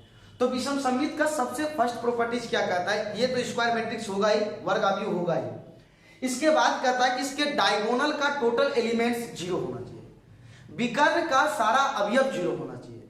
अगर विकर्ण का सारा अवयव 0 है तो ही हम स्क्यू साइमेट्रिक मैट्रिक्स की ओर बढ़ सकते हैं, विषम सममित आव्यूह की ओर बढ़ सकते हैं। तो सबसे पहले क्या करेंगे, हम लोग डायगोनल के एलिमेंट्स को 0 कर देंगे, क्योंकि यह विषम सममित आव्यूह तभी पॉसिबल होगा जब विकर्ण का अवयव क्या होगा, 0 होगा। विकर्ण का अवयव क्या होगा, 0 होगा। अब देखिए अब अगला क्या करता है, अगर ये हम ले लिए 1, ये ले लिए हम लोग 2, तो ये होगा हमारा -1, ये होगा अगर हमारा 3, ये होगा हमारा -2, और ये होगा, अगर हम ले लेते हैं इसको -3 तो ये हो जाएगा हमारा +3। ठीक है, ये एक मैट्रिक्स है। तो इस मैट्रिक्स को हम लोग कैसे जानेंगे कि विषम सममित है? तो विषम सममित के लिए पहला क्या हम लोग देखें, ये स्क्वायर मैट्रिक्स होना चाहिए। दूसरा क्या देखें, इसके डायगोनल विकर्ण का जितना भी एलिमेंट्स अवयव है, डायगोनल का जितना भी एलिमेंट्स, विकर्ण का जितना भी अवयव है विषम सममित के लिए पहले वो 0 होना चाहिए। विषम सममित के लिए वो सारा क्या होना चाहिए, 0 होना चाहिए। आगे अब पहचानेंगे कैसे, सिमिलर ऊपर भी एक त्रिभुज बनाइए, डायगोनल को छोड़ करके ऊपर भी एक त्रिभुज बनाइए। देखिए ऊपर भी एक त्रिभुज बन गया और नीचे भी एक त्रिभुज बना लीजिए। ऊपर भी एक त्रिभुज बनाइए और नीचे भी एक त्रिभुज बनाइए। अब संगत अवयव को देखिए, संगत अवयव को ध्यान देना है। किसको ध्यान देना है, संगत अवयव को ध्यान देना है। तो कैसे संगत अवयव को ध्यान देंगे, तो कहता है क्या, जो हमारा ऊपर भी त्रिभुज बना और नीचे भी जो त्रिभुज बना है, ट्रायंगल बना है, उसका संगत अवयव तो एक समान होगा। अगर 1 है तो 1, 2 है तो 2, 3 है तो 3, लेकिन दोनों का जो साइन होगा ना, चिन्ह जो दोनों का चिन्ह होगा वो ऑपोजिट होगा। अगर ये प्लस है तो ये माइनस होगा, अगर माइनस है तो ये क्या होगा, प्लस होगा। चिन्ह क्या होगा, ऑपोजिट। डिजिट हमारा सेम होगा, 1 है तो 1, 2 है तो 2, 3 है तो 3, लेकिन साइन क्या होगा, ऑपोजिट होगा। साइन क्या होगा, ऑपोजिट होगा। देखिए संगत अवयव, ये 1 है, ये 1 है, लेकिन ये प्लस है तो माइनस है। ये 2 है, ये भी 2 है, बट ये प्लस है तो क्या, ये माइनस है। ये 3 है तो ये भी 3 है, बट ये माइनस है तो ये क्या है, प्लस है। तो ये जैसे ही हो गया तो विषम सममित आव्यूह ये हो जाएगा। कौन सा आव्यूह हो जाएगा, विषम सममित आव्यूह, स्क्यू सिमेट्रिक मैट्रिक्स। तो स्क्यू सिमेट्रिक मैट्रिक्स कैसे होगा बाबू, डायगोनल का एलिमेंट 0 होना चाहिए, विकर्ण का अवयव क्या होना चाहिए, 0 होना चाहिए, और ऊपर भी एक त्रिभुज बनाएंगे और नीचे भी त्रिभुज बनाएंगे। अगर संगत अवयव क्या है, एक समान है, लेकिन क्या है उसका चिन्ह, उसका साइन क्या, ऑपोजिट, उल्टा है। अगर एक प्लस है तो दूसरा क्या होगा, माइनस, अगर एक माइनस है तो दूसरा क्या होगा, प्लस। यहां तक कोई डाउट? बहुत आसानी से बनेगा, कहीं भी समय नहीं लगेगा। अभी हम आपको समझा रहे हैं इसलिए थोड़ा सा समय लग रहा है, बट जो क्लास कर चुका है इस सब में कोई डाउट नहीं होगा उसको। चलिए आगे, ये हमारा विषम सममित आव्यूह का पहचान है। तो सर आप यहाँ विषम सममित क्यों नहीं डिस्कस किए, क्योंकि देखिए सर विकर्ण का अवयव 0 है ही नहीं। अब जब विकर्ण का अवयव 0 है ही नहीं तो हम विषम सममित के बारे में क्यों चर्चा करें। तो ये हमारा क्या हो गया, डायरेक्ट सममित आव्यूह हो गया। कोई दिक्कत? ऑप्शन नंबर कौन सा हो गया, ये सममित आव्यूह के लिए ऑप्शन नंबर हो गया बी। चलिए हम लोग अगले क्वेश्चन की ओर बढ़ते हैं। क्वेश्चन नंबर हम लोग चलेंगे 15 की ओर। क्वेश्चन नंबर 15 में कहा गया कि हमारे पास एक आव्यूह है ए, क्या है 1 -4 and 3, ये हमारा एक आव्यूह है। एक अनदर मैट्रिक्स क्या है, एक दूसरा आव्यूह क्या है, -1, 2 और 1। इसका हमें क्या करना है, दोनों मैट्रिक्स को मल्टीप्लाई करके इसका ट्रांसपोज यानी कि परिवर्तन निकालना है। दोनों मैट्रिक्स ए बी को पहले मल्टीप्लाई करना है, फिर उसका परिवर्तन यानी कि ट्रांसपोज निकालना है। तो ट्रांसपोज कैसे निकालेंगे, टोटल रो को किस में चेंज कर देंगे, कॉलम में, या फिर कॉलम को किस में चेंज कर देंगे, रो में। तो आसानी के साथ बन जाएगा। तो चलिए सबसे पहले a इंटू बी निकाल लेते हैं ना, उसके बाद उसका ट्रांसपोज निकाल लेंगे। तो a इंटू बी, अभी हम बताए थे ना दो मैट्रिक्स को मल्टीप्लाई करने का तरीका। तो यहाँ पे देखना है कि सबसे पहला मैट्रिक्स कौन है, ए। तो पहला मैट्रिक्स ए को तो देखेंगे, लेकिन ए में हम क्या देखेंगे बताए थे कि ए में रो को देखेंगे। कितना रो है यहाँ पे बाबू, 3 रो है। तो 3 रो बनाना है, प्रत्येक रो में एक एक एलिमेंट, एक एक अवयव है, तो हमने एक एक अवयव लिख दिया। अब क्या देखेंगे फिर दूसरे मैट्रिक्स को, दूसरा मैट्रिक्स कौन सा है, बी। लेकिन दूसरे मैट्रिक्स बी को तो देखेंगे, लेकिन उसके रो को देखेंगे या कॉलम को, तो उसके कॉलम को देखेंगे, लेकिन लिखेंगे किसमें, रो में। तो प्रत्येक कॉलम में एक एक एलिमेंट है, तो लिखते जाओ प्रत्येक इसको रो में बना करके 2 और 1। अब मल्टीप्लाई करते जाओ, 1 को इसके साथ तो केवल 1 1, तो यानी कि -1, इसको इसके साथ 2, इसको इसके साथ 1। अब जैसे बोलिए 4 -8 -4, फिर बोलिए -3 6 and 3, ये हो गया। अब ये तो ये भी निकल गया। अब ए बी का क्या निकालना है, ट्रांसपोज यानी कि परिवर्तन। रो को किस में बदल दो, कॉलम में, या कॉलम को किस में बदल दो, रो में। आ जाएगा आंसर -1 2 1 4 -8 -4 -3 6 and 3। ये ऑप्शन नंबर कौन सा है, जरा देख लेते हैं। ये ऑप्शन नंबर है आपका -1 2 1 4 -8 -4 -3 6 and 3। ये ऑप्शन नंबर आपका हो गया ए। ये ऑप्शन नंबर कौन सा हो गया, ए। चलिए अब प्रॉब्लम नंबर देखते हैं हम लोग 16 की ओर। प्रॉब्लम नंबर किसकी ओर देखते हैं, 16 की ओर। जैसे प्रॉब्लम नंबर 16 जाएंगे तो हमें बोला है कि एक डिटरमिनेंट दिया है cos theta minus sine theta and cos theta. इस डिटरमिनेंट का हमें क्या करना है, वैल्यू निकालना है। इस डिटरमिनेंट का हमें क्या निकालना है, वैल्यू। तो 2/2 का है, तो 2/2 का है तो पहले इस दोनों को मल्टीप्लाई कर लेंगे, तो cos theta cos square theta formula का माइनस, अब इस दोनों को मल्टीप्लाई करेंगे तो sin theta minus sine theta, तो माइनस साइन स्क्वायर थीटा और माइनस माइनस क्या हो जाएगा plus sine square theta is equal to 1। cos square theta plus sine square theta is equal to 1। Option number हो गया सी। चलिए प्रॉब्लम नंबर 17 की ओर चलते हैं। तो 17 में हमारा क्या दिया है, दो डिटरमिनेंट दिया है 2 3 4 5 इज इक्वल टू, देखिएगा वो इक्वल है x3 2x5, x3 2x और 5। ये हमारा दो डिटरमिनेंट है और ये दो डिटरमिनेंट क्या है, इक्वल है। ये दो डिटरमिनेंट क्या है, ये दो डिटरमिनेंट हमारा इक्वल है। तो देखिए ये हम मैट्रिक्स नहीं सारणिक को सॉल्व कर रहे हैं, मैट्रिक्स नहीं किसको सॉल्व कर रहे हैं, सारणिक को सॉल्व कर रहे हैं। तो इसके कॉरस्पॉन्डिंग एलिमेंट को आप इक्वल नहीं कर दीजिएगा तो गलत हो जाएगा। क्या करें, सारणी का मान संभव है तो हम इसका मान निकाल लेंगे। पहले क्या करेंगे, इसका पहले मान निकाल लेंगे। तो मान निकाल लीजिए बाबू आराम से कि 5 दुक्कम 10 माइनस 4 तिक्कम 12 5x माइनस 6x कितना हो जाएगा बाबू, यहां से -2 और -x माइनस माइनस खत्म, तो x का वैल्यू क्या निकल जाएगा 2। तो x का वैल्यू 2 ऑप्शन नंबर पूछा है, x का ऑप्शन नंबर 2 देख लेते हैं एक बार। हाँ बिल्कुल ऑप्शन नंबर क्या हो जाएगा ए। ऑप्शन नंबर क्या हो जाएगा ए। ये इक्वल नहीं कर देना क्योंकि डिटरमिनेंट है, मैट्रिक्स नहीं। अगर मैट्रिक्स रहता ना तो कॉरस्पॉन्डिंग एलिमेंट्स को इक्वल करते हैं, वहां पे वैल्यू नहीं निकालते। लेकिन ये हमारा क्या है, डिटरमिनेंट है, तो पहले वैल्यू निकालना है उसके बाद इक्वेट कर देना है। चलिए अगले क्वेश्चन की ओर चलते हैं। हमारा अगला नेक्स्ट क्वेश्चन होगा क्वेश्चन नंबर 18। क्वेश्चन नंबर 18 का क्या होगा, क्वेश्चन नंबर 18 का क्या होगा, ऑप्शन नंबर सी हो जाएगा। ठीक है, देखिए डिटरमिनेंट तो एक मैट्रिक्स है, स्क्वायर मैट्रिक्स है। देखिए अब आप सुनिएगा, डिटरमिनेंट्स जो है वो एक स्क्वायर मैट्रिक्स है, सारणिक जो एक वर्ग अवयव है। लेकिन मैट्रिक्स के अंदर क्या होते हैं एलिमेंट्स, सारणिक के अंदर भी क्या होगा एलिमेंट्स अवयव होंगे और वो सारा का सारा क्या होगा एक संख्या होगा। बोला गया है क्या ऑप्शन नंबर सी में, सारणिक एक वर्ग अवयव से संबंध एक संख्या है। Determinants is a number associated is a square matrix. क्या है, अगर हम बात करें तो हमारा सारणिक जो है वह एक वर्ग अवयव से संबंधित क्या एक संख्या है। क्लियर है, केवल वर्ग अवयव नहीं बोलेंगे, केवल वर्ग अवयव नहीं बोलेंगे या फिर केवल अवयव भी नहीं बोलेंगे, या एक अवयव से संबंधित एक संख्या नहीं, वर्ग अवयव से संबंधित एक संख्या है। तो क्या हो जाएगा 18 का ऑप्शन नंबर सी हो जाएगा। अब चलते हैं क्वेश्चन नंबर 19 की ओर। क्वेश्चन नंबर 19 बहुत अच्छा, बहुत ही मजेदार इसका ये क्वेश्चन, इस सेट का जो सबसे मजेदार क्वेश्चन तो ये हमारा 19 है। क्यों, थोड़ा सा दिमाग लगता है, ज्यादा नहीं। यह एक क्या है, एक मैट्रिक्स है। लेकिन मैट्रिक्स में अगर ऑप्शन देखिए ना तो सारे ऑप्शन में आपको क्या दिया हुआ है, डिटरमिनेंट का, डिट ए लिखा हुआ है, यानी डिटरमिनेंट। तो इसका आप डिटरमिनेंट का मान निकाल लीजिए ना डायरेक्ट। क्यों हम मैट्रिक्स लिख ले जाए, क्योंकि स्क्वायर मैट्रिक्स को ही तो हम लोग क्या कहते हैं डिटरमिनेंट्स, वर्ग अवयव को ही हम लोग क्या कहते हैं सारणिक। 1 sin थीटा 1, उसके बाद minus sine theta 1 sin theta 1 sin theta. Next क्या है हमारा -1 माइनस साइन थीटा एंड 1। ये है हमारा, इसका वैल्यू निकाल लीजिए, आसानी के साथ बन जाएगा। तो हम कैसे निकालेंगे, किसी डिटरमिनेंट को सॉल्व कैसे करेंगे, इस तरह भी सॉल्व करते हैं। एक और तरीका है सॉल्व करने का, ये दो कॉलम को आगे आप लिख दीजिए, 1 माइनस साइन थीटा -1, फिर से sine theta 1 minus sine theta.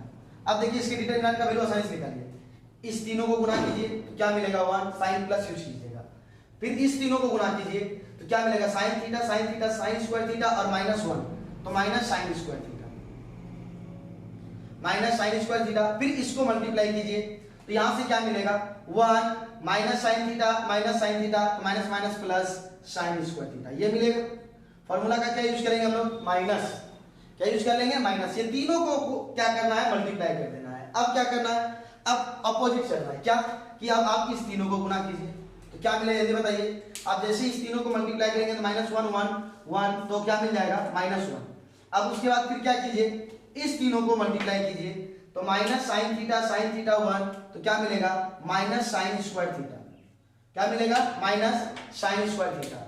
अब फिर से आप इस तीनों को गुणा कीजिए तो इस तीनों को जैसे मल्टीप्लाई कीजिएगा फिर से क्या मिलेगा आपको sine theta minus sine theta और साइन थीटा तो again minus sine square theta मिलेगा। अब इसको सॉल्व कर दीजिए, 1 minus sine square theta plus sine square theta minus minus plus 1 plus sine square theta plus sine square theta मिलेगा।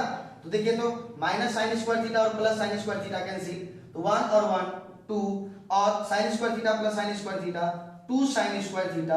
अब देखिए यहाँ से 2 को कॉमन ले लेंगे तो 1 प्लस साइन स्क्वायर थीटा। अब देखिए इसका रेंज क्या दिया हुआ बगल में दिया गया है कि आप जो थीटा का यूज कीजिएगा 0 से बड़ा और बराबर और 2 पाई से छोटा और बराबर, 2 पाई से छोटा और बराबर।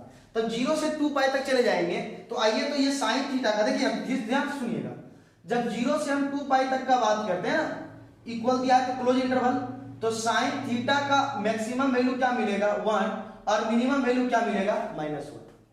मैक्सिमम वैल्यू क्या मिलेगा 1 और मिनिमम वैल्यू क्या मिलेगा -1। लेकिन जैसे हम इसका स्क्वायर कर देंगे तो बताओ बाबू, जैसे स्क्वायर करेंगे तो दोनों का स्क्वायर हो जाएगा, तो -1 का भी स्क्वायर क्या हो जाएगा 1 और 1 का भी स्क्वायर क्या हो जाएगा 1। तो क्या मैक्सिमम वैल्यू भी 1 और मिनिमम वैल्यू भी 1 ही होगा? नहीं, ऐसा नहीं। तो क्या हो जाएगा, जब हम स्क्वायर कर देंगे तो इसका मिनिमम वैल्यू हो जाएगा 0 और मैक्सिमम वैल्यू क्या हो जाएगा 1। क्या हो जाएगा, जैसे ही स्क्वायर करेंगे तो बताइए ना -1 से 1 के बीच में क्या 0 आएगा कि नहीं? 0 से नीचे जाइएगा तो नेगेटिव, 0 से ऊपर जाइएगा तो पॉजिटिव। आप किसी भी नेगेटिव नंबर का स्क्वायर कीजिए तो क्या मिलेगा पॉजिटिव, और 0 से 1 के बीच में जितना नेगेटिव नंबर आएगा वो सारा संख्या पॉजिटिव में भी तो 0 से 1 के बीच में आएगा। तो आप उसका स्क्वायर कीजिएगा तो क्या मिलेगा, जैसे देखिए 0 से -1 के बीच में -1/2 मिलेगा और 0 से 1 के बीच में 1/2 मिलेगा। दोनों का स्क्वायर कीजिए तो 1/4 1/4, यानी कि जैसे ही स्क्वायर कीजिएगा ना तो ये भी पॉजिटिव हो जाएगा, ये भी पॉजिटिव, दोनों का वैल्यू इक्वल हो जाएगा। तो मिनिमम वैल्यू क्या हो जाएगा 0 और मैक्सिमम वैल्यू कितना हो जाएगा 1। तो एक बार आप इसका वैल्यू रख के देखिए 0 और एक बार इसका वैल्यू रख के देखिए 1। तो जैसे 0 रखेंगे तो क्या मिलेगा जरा बताइए, जैसे 0 रखेंगे तो क्या मिलेगा 2 into 1 plus 0 is equal to 2। इसका मिनिमम वैल्यू कितना हो जाएगा 2 और उसके बाद आप मैक्सिमम वैल्यू क्या है 1, तो 2 इंटू 1 प्लस 1 तो क्या हो जाएगा 2 इंटू 2 इज इक्वल टू 4। तब मैक्सिमम वैल्यू क्या हो जाएगा 4 क्लोज इंटरवल। यानी कि जो आपका यहाँ पे वैल्यू होगा किसका, डिटरमिनेंट ए का जो वैल्यू होगा वो क्लोज इंटरवल 2 से लेकर के 4 तक होगा। और जो आपका ऑप्शन नंबर कौन सा हो जाएगा, ऑप्शन नंबर डी। ये बहुत अच्छा क्वेश्चन दिया था इसमें। और डिटरमिनेंट को सॉल्व करने के लिए देख लीजिए 2 कॉलम जो है उस 2 कॉलम को लिख देंगे। पहले पहला देखिए इसको मल्टीप्लाई, फिर इसको मल्टीप्लाई, फिर इसको मल्टीप्लाई, सबको ऐड कर देंगे, फिर चिन्ह माइनस, फिर इसको और इसको गुना कर देंगे। आराम से डिटरमिनेंट को सॉल्व हो जाएगा, कहीं आपको दिमाग लगाने की आवश्यकता नहीं है। तो इसका आंसर क्या हो जाएगा, ऑप्शन नंबर डी। क्या, determinant A belongs to 2 to 4। अगला चलते हैं क्वेश्चन नंबर 20 की ओर। तो क्वेश्चन नंबर 20 में क्या बोलता है, जरा ध्यान से सुनिएगा। क्वेश्चन नंबर 20 में क्या बोलता है कि हमारे पास एक मैट्रिक्स है 3/3 का।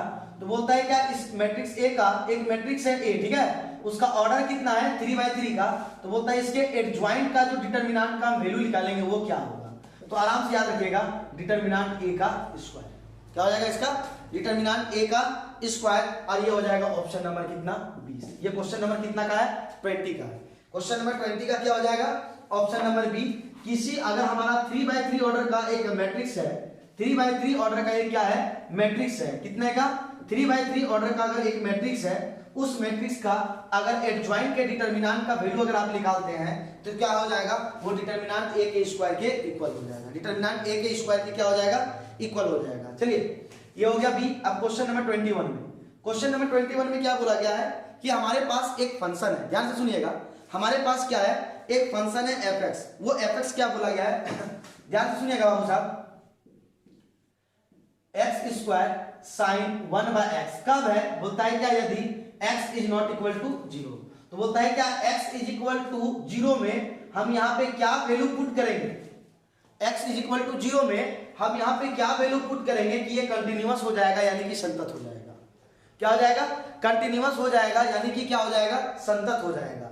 फिर से देखिएगा यहाँ पे क्वेश्चन को समझ लीजिएगा, ठीक है, कि x इज इक्वल टू 0 पे हमें कौन सा वैल्यू पुट करना है, x इज इक्वल टू 0 पे कौन सा वैल्यू पुट करना है कि ये क्या हो जाए हमारा कंटिन्यूअस। तो आइए आराम से बनाएंगे, कहीं कोई दिक्कत नहीं होना चाहिए, आराम से बनाएंगे। नॉट इक्वल टू 0 का मतलब बताए थे ना, लेफ्ट हैंड लिमिट भी और राइट हैंड लिमिट भी, बट इक्वल टू 0 के लिए नहीं। ये कौन सा पॉइंट है, x इज इक्वल टू 0 का पॉइंट है। इस पॉइंट पे हमें क्या वैल्यू रखना है ये निकालना है, ये वाला पॉइंट पे क्या वैल्यू पुट करना है जिससे कि तीनों कंटिन्यूअस हो जाए, तो हमें बात करना है। तो नॉट इक्वल टू 0 के लिए दोनों क्या है बाबू, x square sine 1 by x, x square sine 1 by x. अब एक्स का वैल्यू क्या पुट कर देंगे हम लोग 0, तो 0 का स्क्वायर साइन 1 बाय 0, 0 का स्क्वायर 0 और साइन इंफिनिटी, तो साइन इंफिनिटी का जो वैल्यू होगा हम बता तो नहीं पाएंगे बट इतना कंफर्म हम बता सकते हैं, अभी पढ़े हम लोग कि साइन थीटा का जो मैक्सिमम वैल्यू क्या होता है 1 और मिनिमम वैल्यू क्या होता है -1। तो 1 से -1 के बीच में कोई भी एक परिभाषित मान डिफाइन वैल्यू हो सकता है कि नहीं, क्योंकि इसका मैक्सिमम और मिनिमम दोनों वैल्यू पता है, मैक्सिमम और मिनिमम दोनों वैल्यू पता है। तो ये बात क्लियर है, जब मैक्सिमम और मिनिमम दोनों वैल्यू पता है तो साइन के किसी भी एंगल का वैल्यू निकालिए, साइन के आप किसी भी एंगल का वैल्यू निकालिए तो वो -1 से 1 के बीच में होगा, और दो परिभाषित मान के बीच में हमेशा एक परिभाषित मान ही होता है। -1 से 1 के बीच में तो कोई भी परिभाषित मान होगा, तो किसी भी परिभाषित संख्या को अगर आप 0 से गुणा करते हैं तो क्या हो जाएगा 0, लेकिन 0 को एक अपरिभाषित संख्या के साथ गुणा कीजिएगा तो वो अपरिभाषित हो जाएगा, ठीक है। एक परिभाषित संख्या को 0 से गुणा कीजिएगा क्या हो जाएगा 0, यहाँ भी x का वैल्यू क्या पुट करेंगे 0, तो 0 पुट करेंगे तो sin 1 बाय 0, अभी इसका वैल्यू हम लोग निकाल के रखेंगे क्या 0। तो बताइए लेफ्ट हैंड लिमिट का वैल्यू 0 निकला, राइट हैंड लिमिट का वैल्यू क्या निकला 0 निकला। तो बताइए अब तीनों ये कंटिन्यूअस कब होता है, संतत कब होता है, जब left hand limit, right hand limit और एट दी पॉइंट तीनों का वैल्यू क्या हो जाए इक्वल। तो बताइए ये 0 तो इसको भी क्या होना पड़ेगा 0 होना पड़ेगा। तो 0 कोई ऑप्शन में है, हाँ बिल्कुल, ऑप्शन नंबर कितना है हमारा ए, इसका ऑप्शन नंबर कौन सा हो जाएगा ए हो जाएगा। कोई कष्ट, चलिए हम लोग चलते हैं क्वेश्चन नंबर 22 की ओर। क्वेश्चन नंबर 22 में देखते हैं कि हमारे पास एक मॉडुलस फंक्शन दिया गया है मॉड ऑफ x - 1। तो एक बात याद रखिएगा कि मॉडुलस फंक्शन जो होता है ना वो सभी बिंदु पर क्या होता है, सभी पॉइंट्स पे क्या होता है कंटिन्यूअस संतत होता है। सभी बिंदु पर ये क्या होगा संतत होगा, सभी बिंदु पर क्या होगा ये संतत होगा, ये हमेशा कंटिन्यूअस फंक्शन है, ये मॉडुलस फंक्शन, ये जो दिख रहा है ना ये मॉडुलस फंक्शन क्या है ऑलवेज कंटिन्यूअस है, ये हमेशा संतत होता है। लेकिन ये डिफरेंशिएबल यानी अवकलनीय नहीं होता है केवल एक बिंदु पर। याद रखिएगा मॉडुलस फंक्शन के बारे में हम बता दे रहे हैं, जरा ध्यान से सुनिएगा। ये सभी बिंदु पर संतत होते हैं, कंटिन्यूअस होगा ऑल पॉइंट्स पर, सभी बिंदु पर संतत होगा। कुछ भी दे दे, अगर मॉडुलस फंक्शन है ना कुछ भी इसके साथ ऐड कर दे हमेशा क्या होगा सभी बिंदु पर संतत होते हैं। क्या होगा टोटल पॉइंट्स पे ये क्या होगा कंटिन्यूअस होगा, हमेशा ये क्या होगा कंटिन्यूअस होगा, ये सभी बिंदु पर संतत होगा। लेकिन अवकलनीय नहीं होगा, अवकलनीय नहीं होगा, डिफरेंशिएबल नहीं होगा केवल एक बिंदु पर, अवकलनीय नहीं होगा किस पर केवल एक बिंदु पर। और वह बिंदु कैसे पता लगाएंगे सर, है ना कि किस बिंदु पर वो अवकलनीय नहीं है। तो आप क्या कीजिएगा, देखिए ये मॉडुलस के अंदर जो फंक्शन दिया होगा उसको इक्वल टू 0 कर लीजिएगा।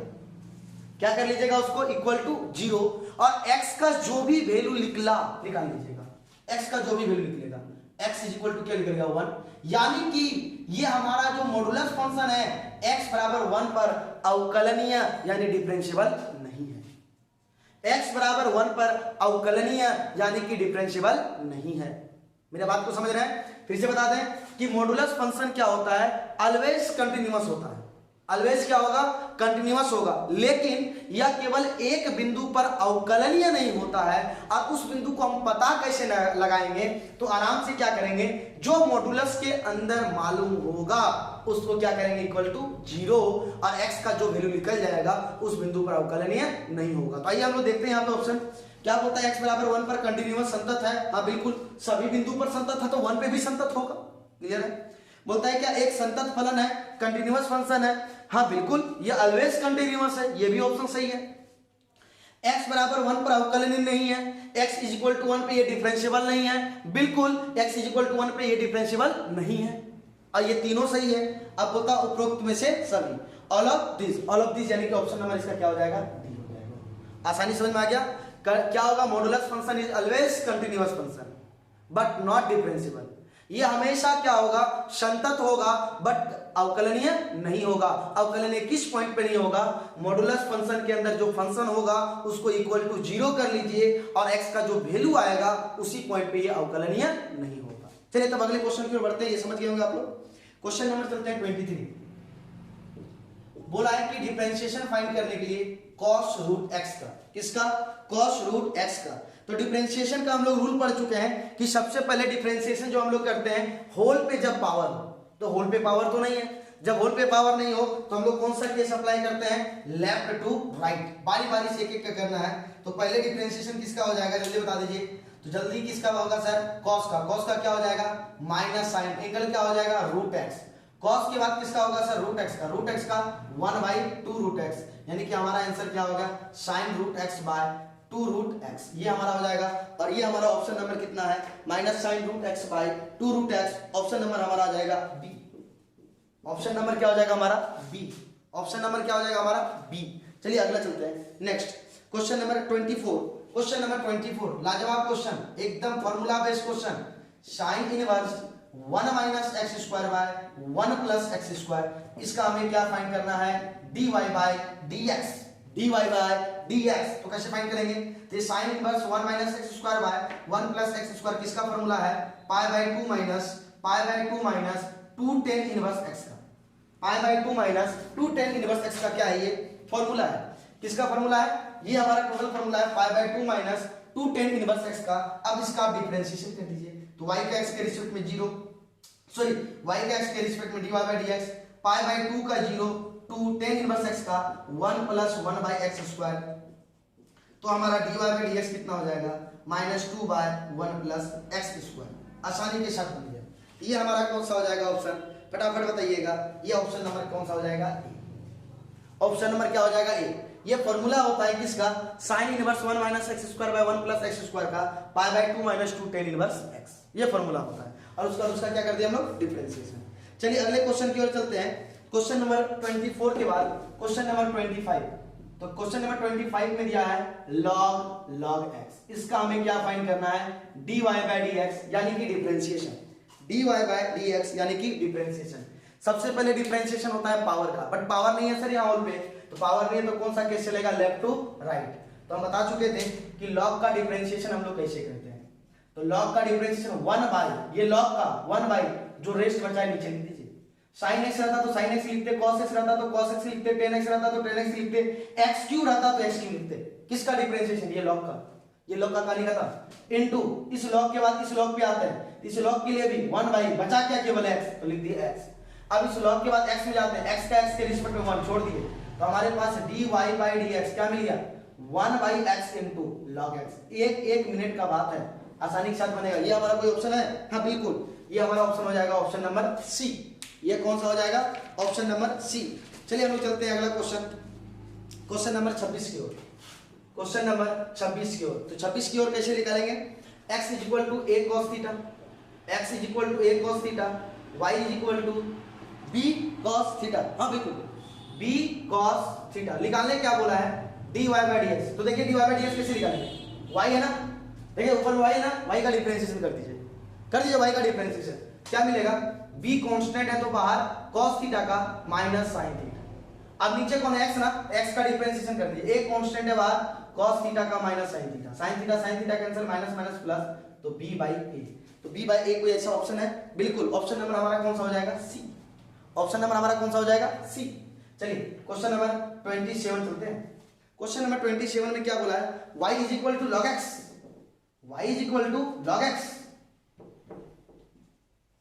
y is equal to log x, तो d2y बाय dx2 फाइंड करना है, मतलब दो बार डिफरेंशिएशन करना है। तो आइए log x का पहले डिफरेंशिएशन करते हैं, log मींस 1 बाय बचा क्या x का x के रिस्पेक्ट में 1, अगेन कर दीजिए differentiation, d2y by dx2, 1 by x का differentiation minus 1 by x square, हो गया खत्म। इसका कोई ऑप्शन, हाँ ऑप्शन नंबर बिल्कुल सी, ऑप्शन नंबर बिल्कुल सी। हो सकता है हड़बड़ी में एक दो ऑप्शन इधर उधर लिख दें, लेकिन चेक कर लीजिएगा, ठीक है, बना तो रहे सब सारा सही, उसको चेक कर लीजिएगा। आइए क्वेश्चन नंबर चलता है 28, बहुत ही मजेदार क्वेश्चन है ये, क्वेश्चन नंबर 28 बहुत ही मजेदार क्वेश्चन है। बोलता है साइन x का डिफरेंशिएशन करना है हमें cos x के रिस्पेक्ट में, देखिए x के रिस्पेक्ट में नहीं, cos x के रिस्पेक्ट में, तो घबराना कुछ नहीं है।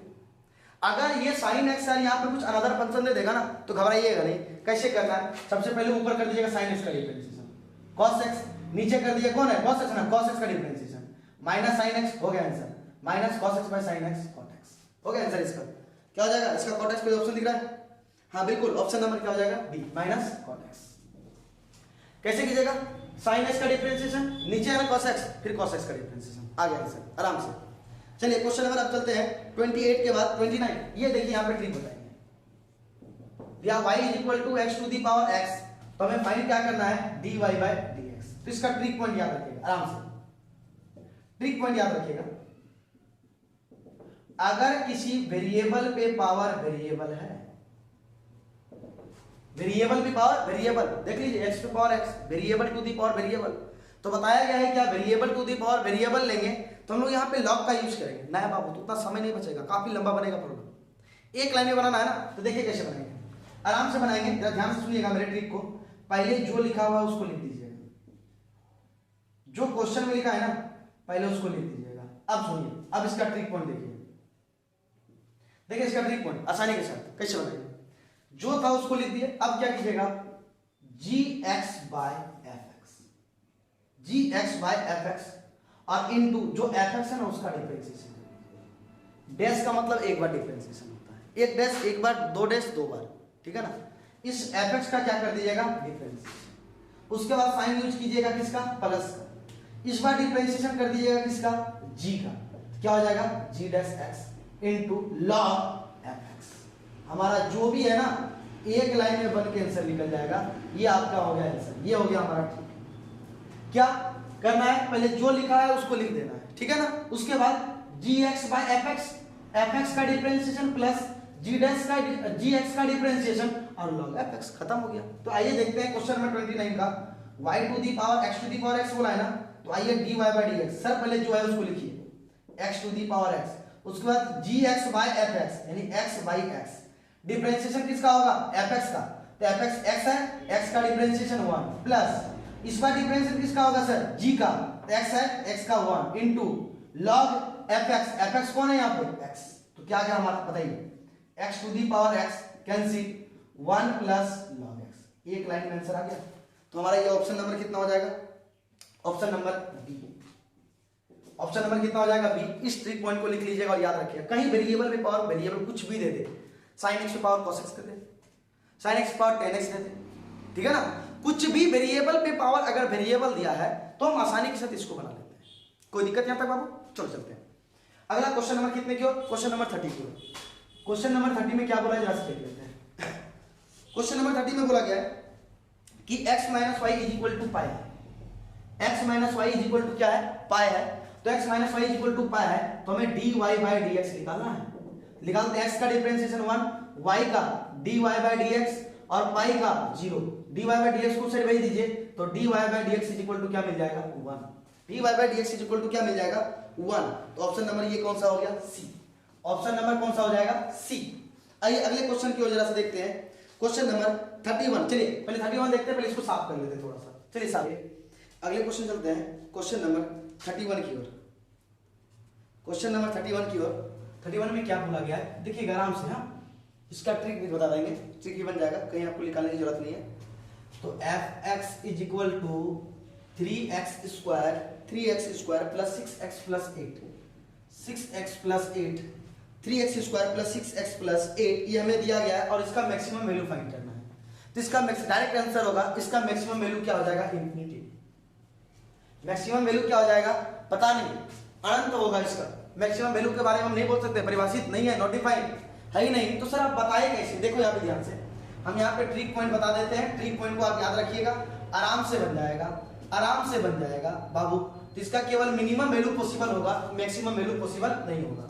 कहता है क्या ax square plus bx plus c is equal to 0 हो और a अगर हमारा ग्रेटर देन 0, एक हमारा क्या है ग्रेटर देन 0 यानी कि पॉजिटिव है, ये हमारा क्या है पॉजिटिव है। तो इसका मैक्सिमम वैल्यू सुनो यहाँ पे, इसका उच्चतम मान मैक्सिमम वैल्यू जो होगा वो इंफिनिटी होगा, बट इसका जो मिनिमम वैल्यू होगा ये पॉसिबल होगा और इसका मिनिमम वैल्यू क्या हो जाएगा 4ac minus B square by 4a। देख लीजिए एबीसी सारा चीज पता है आपको, इसका इस फॉर्मूला का यूज कर लीजिए, इस फॉर्मूला का यूज करके आराम से इसका क्या निकल जाएगा मैक्सिमम, इस मिनिमम वैल्यू निकल जाएगा, लेकिन इसका क्या होगा maximum value not defined.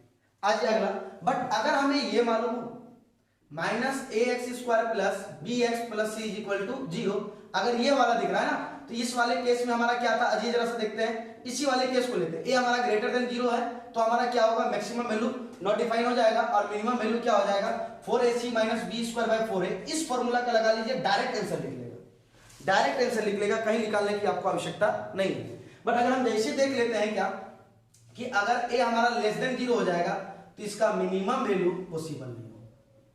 Minimum value क्या हो जाएगा माइनस इंफिनिटी और इसका मैक्सिमम वैल्यू सेम फॉर्मूला लगा दीजिए, क्या 4ac minus B square by 4a लगा दीजिएगा, आराम से निकल जाएगा। अब देखिए तो a का जो वैल्यू है ये पॉजिटिव है कि नेगेटिव है, पॉजिटिव है, तो पॉजिटिव है तो बोले इसका मैक्सिमम वैल्यू क्या होगा, नॉट पॉसिबल, संभव नहीं है, तो क्या हो जाएगा इसका अस्तित्व नहीं है। ऑप्शन नंबर क्या हो जाएगा डी, अस्तित्व नहीं है, इसका महत्तम मान का अस्तित्व नहीं है। लेकिन न्यूनतम मान अगर निकालने के लिए कहता तो आराम से निकाल लेते, क्या 4ac minus B square by 4a, कितना निकलेगा इसका वैल्यू 5। आपका देख लीजिए आंसर में क्या ऑप्शन में 5 भी दिया हुआ है, तो गलती नहीं कर दीजिएगा। इसका न्यूनतम मान केवल संभव होगा, अधिकतम मान क्या हो जाएगा इसका इंफिनिटी, अस्तित्व नहीं है। क्लियर है ना, तो ये चीज याद रखिएगा, ये ट्रिक पॉइंट होगा, इस ट्रिक पॉइंट से आसानी के साथ नंबर चंद सेकंड में बना के निकल जाइएगा। ठीक है, चलिए अगला चलते हैं क्वेश्चन नंबर किसकी ओर, 32 की ओर। बोलता है क्या fx is equal to x square minus 2x, x square minus 2x। बोलता है क्या इंटरवल फाइंड करना है जिस पर ये डिक्रीजिंग होगा, ह्रासमान जिस बिंदु पर होगा ना, जिस अंतराल में ये ह्रासमान होगा वो हमें निकालना है। इसके लिए कोई ट्रिक नहीं बनता है क्योंकि इंटरवल फाइंड करना पड़ता है। ठीक है ना, तो आइए कैसे निकालेंगे। तो सबसे पहले इसका हम लोग, इसका देखिए सबसे पहले हम लोग क्या कर देंगे, इसका डिफरेंशिएशन। सबसे फर्स्ट ऑफ पॉइंट क्या करेंगे हम, इसका डिफरेंस। ये देख लीजिए इसका कोई ट्रिक नहीं बनता, इसलिए आसानी के साथ देख लीजिए fx का differentiation f dash x, x square का 2x और 2x का 2। अब इंटरवल के लिए क्या कीजिएगा, कुछ नहीं, f डैश x को 0 के बराबर यानी 2x minus 2 is equal to 0, तो 2x इज इक्वल टू 2, तो यहां से x इज इक्वल टू क्या निकल जाएगा 1। तो हमारा ये इंटरवल निकाल लीजिए आराम से, एक साइड माइनस इंफिनिटी और एक साइड प्लस इंफिनिटी। x का जितना भी वैल्यू आएगा सबको बीच में अरेंज कर दीजिएगा, तो x का केवल एक ही वैल्यू निकला है, वो निकला है 1। अब चेक कर लीजिए कि कौन से इंटरवल में ये क्या कर रहा है, इंक्रीज कर रहा है या फिर डिक्रीज कर रहा है। तो क्या कीजिएगा, आप इस अंतराल में से कौन कौन सा अंतराल बन रहा है, माइनस इंफिनिटी से 1 और दूसरा 1 से इंफिनिटी, इसके बीच का कोई भी एक मान ले लीजिए और f डैश x में पुट कर दीजिए, कोई भी मान लेकर के। तो माइनस इंफिनिटी से 1 के बीच में कोई भी अगर एक मान लीजिए और यहाँ पे पुट कर दीजिए, जो मन पुट करे पुट कर सकते, जो मन करे। तो माइनस 1 से 1 के बीच में अगर आप ले लीजिएगा तो माइनस 1 से 1 के बीच में हम ले लेते हैं, चलिए माइनस इंफिनिटी से 1 के बीच में हम ले लेते हैं -2, क्या ले लेते हैं -2। तो जैसे -2 लेंगे तो -2 लेंगे तो क्या हो जाएगा जल्दी बताइए, यहाँ पे क्या हो जाएगा 2 इंटू -2 और -2, -4 -2 इज इक्वल टू -6 तो लेस देन 0 हो गया ना, -6 क्या हो गया लेस देन 0 ना, यानी कि इस अंतराल में क्या है ह्रासमान है, इस अंतराल में क्या है ह्रासमान है। तो option number minus infinity to 1, minus infinity to 1, minus infinity to 1, तो माइनस इंफिनिटी टू 1 में ये वाला देख लीजिए, ये ऑप्शन नंबर कौन सा हो जाएगा हमारा ए। ऑप्शन नंबर हमारा कौन सा हो जाएगा ए हो जाएगा, ऑप्शन नंबर कौन सा हो जाएगा हमारा ए हो जाएगा। चलिए आगे चलते हैं। देखिए हाँ एक बात याद रखिएगा, अगर केवल ह्रासमान बोला है ना, अगर केवल ह्रासमान बोला है तो हम लोग क्या लेंगे क्लोज इंटरवल, ठीक है। अगर हमारा बोल देगा निरंतर ह्रासमान तो निरंतर ह्रासमान ये क्लोज नहीं लेंगे, तब क्या लेंगे ओपन लेंगे, समझ गया।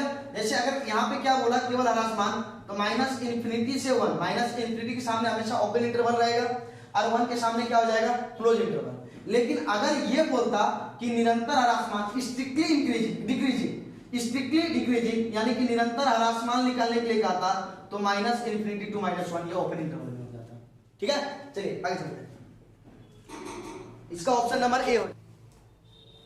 चलिए हम लोग क्वेश्चन नंबर 33 देखते हैं। 33 में क्या बोला है कि हमें पॉइंट मालूम है x इज इक्वल टू -1 और हमें कर्व मालूम है y is equal to x³ plus 3x। ये कर्व वक्र मालूम है, हमें क्या निकालना है स्लोप ऑफ टेंजेंट, स्पर्श रेखा की प्रवणता। तो कैसे निकालेंगे, स्पर्श रेखा की प्रवणता को क्या कहते हैं हम लोग dy बाय dx, ये हमें फाइंड करना है। तो y का x के रिस्पेक्ट में क्या होगा dy by d x, x Q का क्या हो जाएगा 3x स्क्वायर 2x, 3x का क्या हो जाएगा 3, x का वैल्यू मालूम है 1, 3 into minus 1 square plus 3, 3 minus 1 का स्क्वायर 1 प्लस 3, 3 3 कितना हो जाएगा 6, यानी स्लोप ऑफ टेंजेंट कितना हो जाएगा हमारे पास 6। ऑप्शन नंबर कौन सा हो जाएगा, ऑप्शन नंबर हमारा हो जाएगा कौन सा सी, ऑप्शन नंबर कौन सा हो जाएगा हमारा सी। चलिए अगला चलते हैं प्रॉब्लम क्वेश्चन नंबर 34 की ओर। बोलता है क्या 34 में बोल रहा है कि कौन से पॉइंट में ये इंक्रीजिंग होगा, कौन से पॉइंट में ये इंक्रीजिंग होगा इसके बारे में बात करना है। इंक्रीजिंग यानी कि वर्धमान कौन से अंतराल में होगा, और वो कर दिया क्या y equal to x square e to the power minus x, x y equal to x square e to the power minus x. तो आइए इसका सबसे पहले क्या करेंगे हम लोग डिफरेंशिएशन, तो डिफरेंशिएशन करते हैं e to the power minus x बार एक्स स्क्वायर का हो जाएगा 2x प्लस एक्स स्क्वायर बार e to the power minus x का e to the power minus x और अगेन माइनस एक्स का -1। तो dy by d x is equal to common आ जाएगा e to the power minus x और क्या common आएगा x, तो x into e to the power minus x को कॉमन ले लिए तो बचेगा यहाँ से क्या 2 और यहाँ से प्लस माइनस माइनस x ये बच जाएगा। अब इसको क्या करेंगे dy by d x is equal to 0, x into e to the power minus x 2 minus x is equal to 0, x is equal to 0, e to the power minus x is equal to 0, तो उधर ले जाएंगे, ये not defined possible नहीं है। आगे देखते हैं हम लोग क्या 2 minus x is equal to 0, तो यहाँ से x इज इक्वल टू क्या निकल जाएगा 2, तो आराम से इंटरवल ले लीजिए minus infinity to plus infinity, minus infinity to plus infinity. जैसे minus infinity to plus infinity, तो x का जो पॉइंट निकला हुआ है उसको पुट कीजिए 0 और 2, तो मेरा क्या क्या इंटरवल निकला अंतराल माइनस इन्फिनिटी टू 0, 0 टू 2, 2 से इन्फिनिटी। अब हमें क्या निकालना है यहाँ पे जो हमारा वर्धमान होगा इंक्रीजिंग होगा उस इंटरवल को फाइंड करना है। तो आइए यहाँ से 0 टू -1 में देखते हैं। 0 टू -1 में ये हमारा नेगेटिव होगा, ये हमारा नेगेटिव होगा, ये तो हमेशा क्या होगा ये नेगेटिव ये पॉजिटिव, और ये हमारा क्या होगा हमेशा पॉजिटिव होगा। हमेशा क्या इस 0 से माइनस इन्फिनिटी से 0 के बीच में कोई भी नंबर रखिए ये हमेशा क्या होगा पॉजिटिव ही होगा, ये नेगेटिव होगा ये पॉजिटिव होगा, यानी पॉजिटिव पॉजिटिव पॉजिटिव नेगेटिव, तो ये इस पॉइंट में हमारा क्या हो रहा है नेगेटिव हो रहा है, यानी कि ये वर्धमान नहीं है ये ह्रासमान है। ये क्या है ह्रासमान, कहानी खत्म। ह्रासमान करनी चाहिए हमें, वर्धमान का चाहिए। 0 से 2 के बीच में बात करते हैं, तो 0 से 2 के बीच में अगर बात करेंगे तो ये भी पॉजिटिव ये भी पॉजिटिव, लेकिन 0 से 2 के बीच में ये बात कीजिए कोई एक पॉइंट ले लीजिए पुट कीजिए तो ये नेगेटिव, तो पॉजिटिव पॉजिटिव पॉजिटिव और नेगेटिव नेगेटिव, ये भी क्या हो जाएगा हमारा नेगेटिव हो जाएगा। इस पॉइंट में भी नहीं होगा। अब बचा क्या 2 से इन्फिनिटी, 2 से इन्फिनिटी ऐसा कोई ऑप्शन है क्या? हाँ 2 से इन्फिनिटी हमारा ऑप्शन है, कौन सा option number C. Option number इसका क्या हो जाएगा सी। 2 टू इन्फिनिटी चेक कर लेते हैं।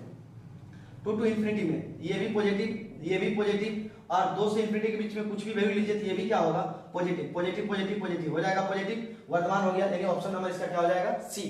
चलिए अगला बात करते हैं 35 की ओर। 35 की ओर बात करते हैं।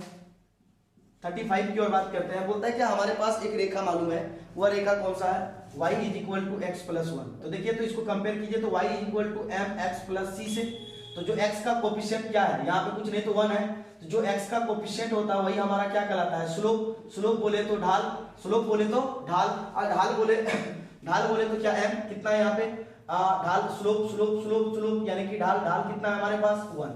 अब हमारे पास क्या मालूम है एक स्पर्श रेखा का, एक हमें क्या मालूम है स्पर्श रेखा मालूम है। स्पर्श रेखा कितना है y square is equal to 4x, y square is equal to 4x।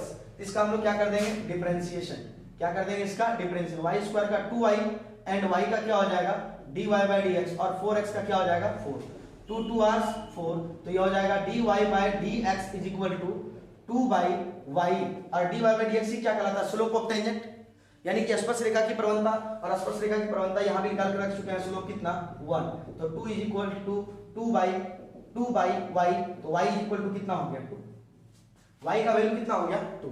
अब जैसे y का वैल्यू 2 निकल गया तो y का वैल्यू आप पुट कर दीजिए, आराम से किसका वैल्यू निकल जाएगा x का वैल्यू निकल जाएगा। कैसे पुट करेंगे सर ध्यान दीजिएगा, यहाँ पे हमारे पास इक्वेशन क्या है y square is equal to 4x, y का वैल्यू क्या है 2, तो 2 का square 4 is equal to 4x, 4 4 cancel तो x इज इक्वल टू 1, तो पॉइंट क्या निकला 1 और 2, पॉइंट क्या निकला हमारा 1 और 2, यानी 35 का हो जाएगा ऑप्शन नंबर ए। 35 का क्या हो जाएगा ऑप्शन नंबर ए।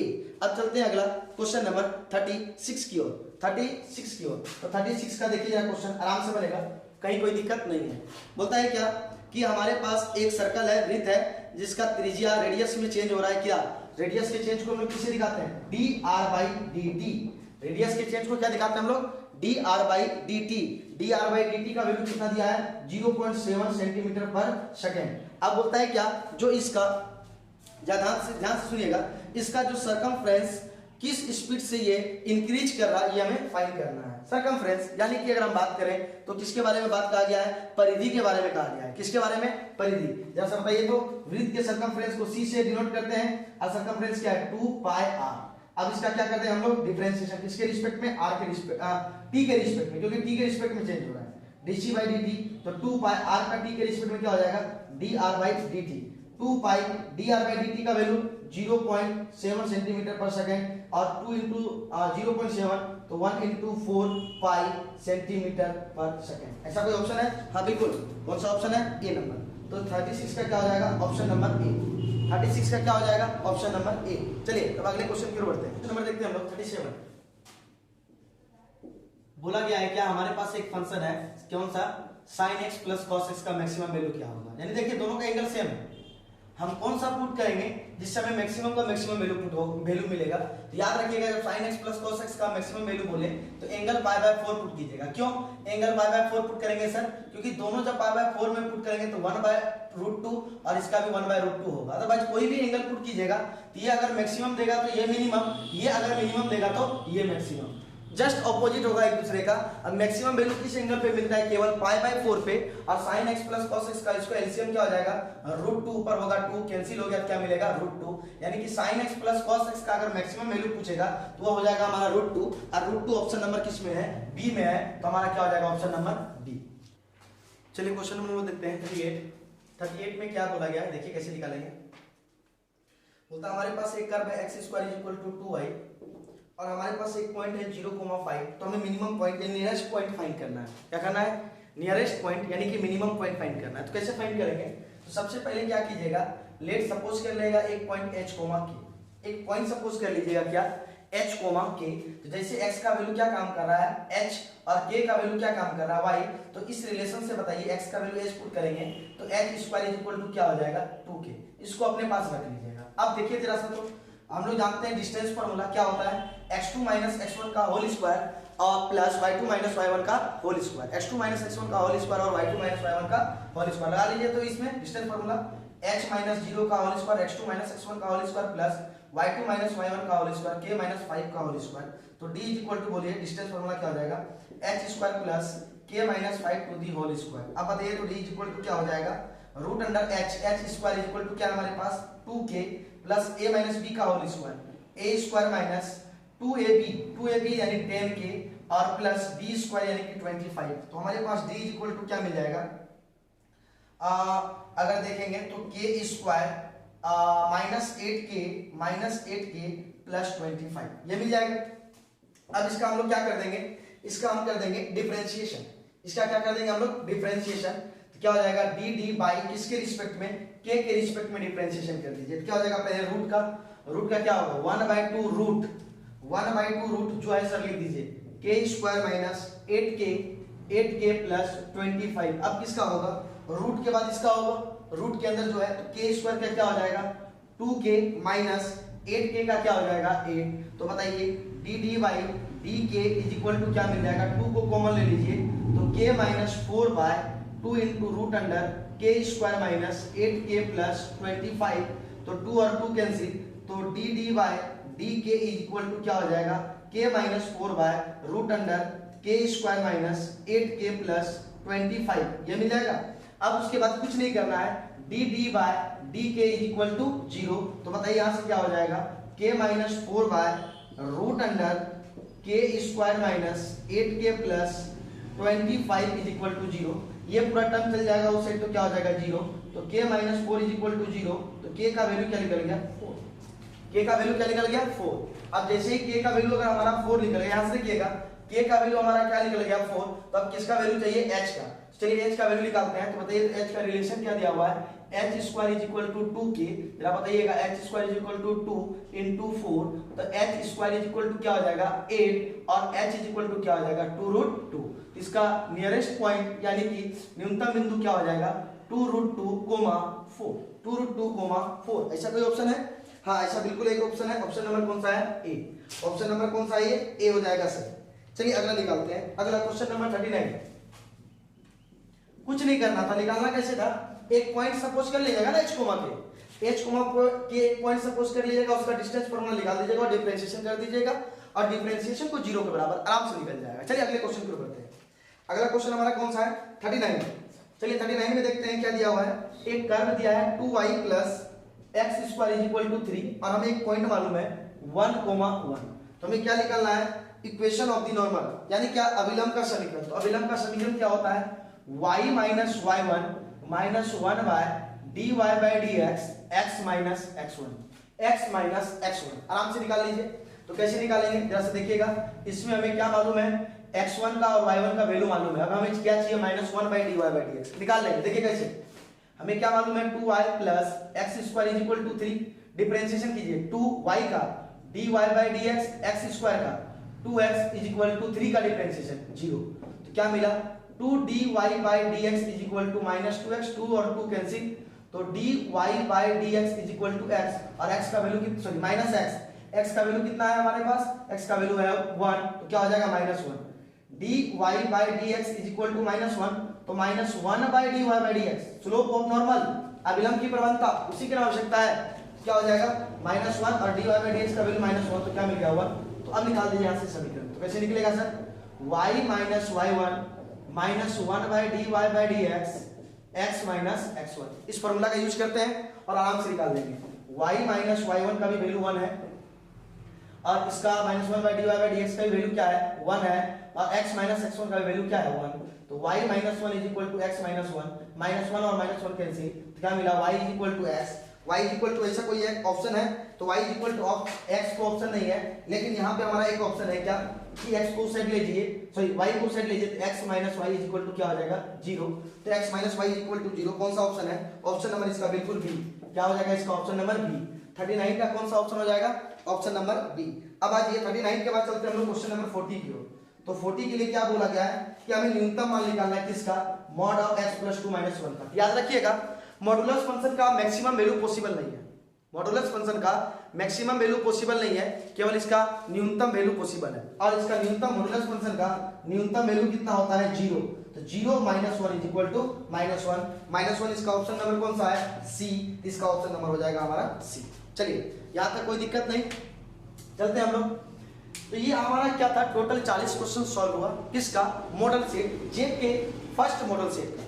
हमारा जेक जो टर्म फर्स्ट में एग्जाम होने वाला है उसका सेट जो फर्स्ट है, इसका जो हमारा फर्स्ट टर्म का एग्जाम होने वाला है, कौन से टर्म का?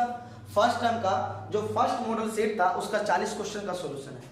आप लोग बारी बारी से देख लें और जो चीज समझ में नहीं आएगा वो हमें कमेंट कर दें, फिर से हम उसको समझा देंगे। चलिए आज के लिए इतना ही, तब तक के लिए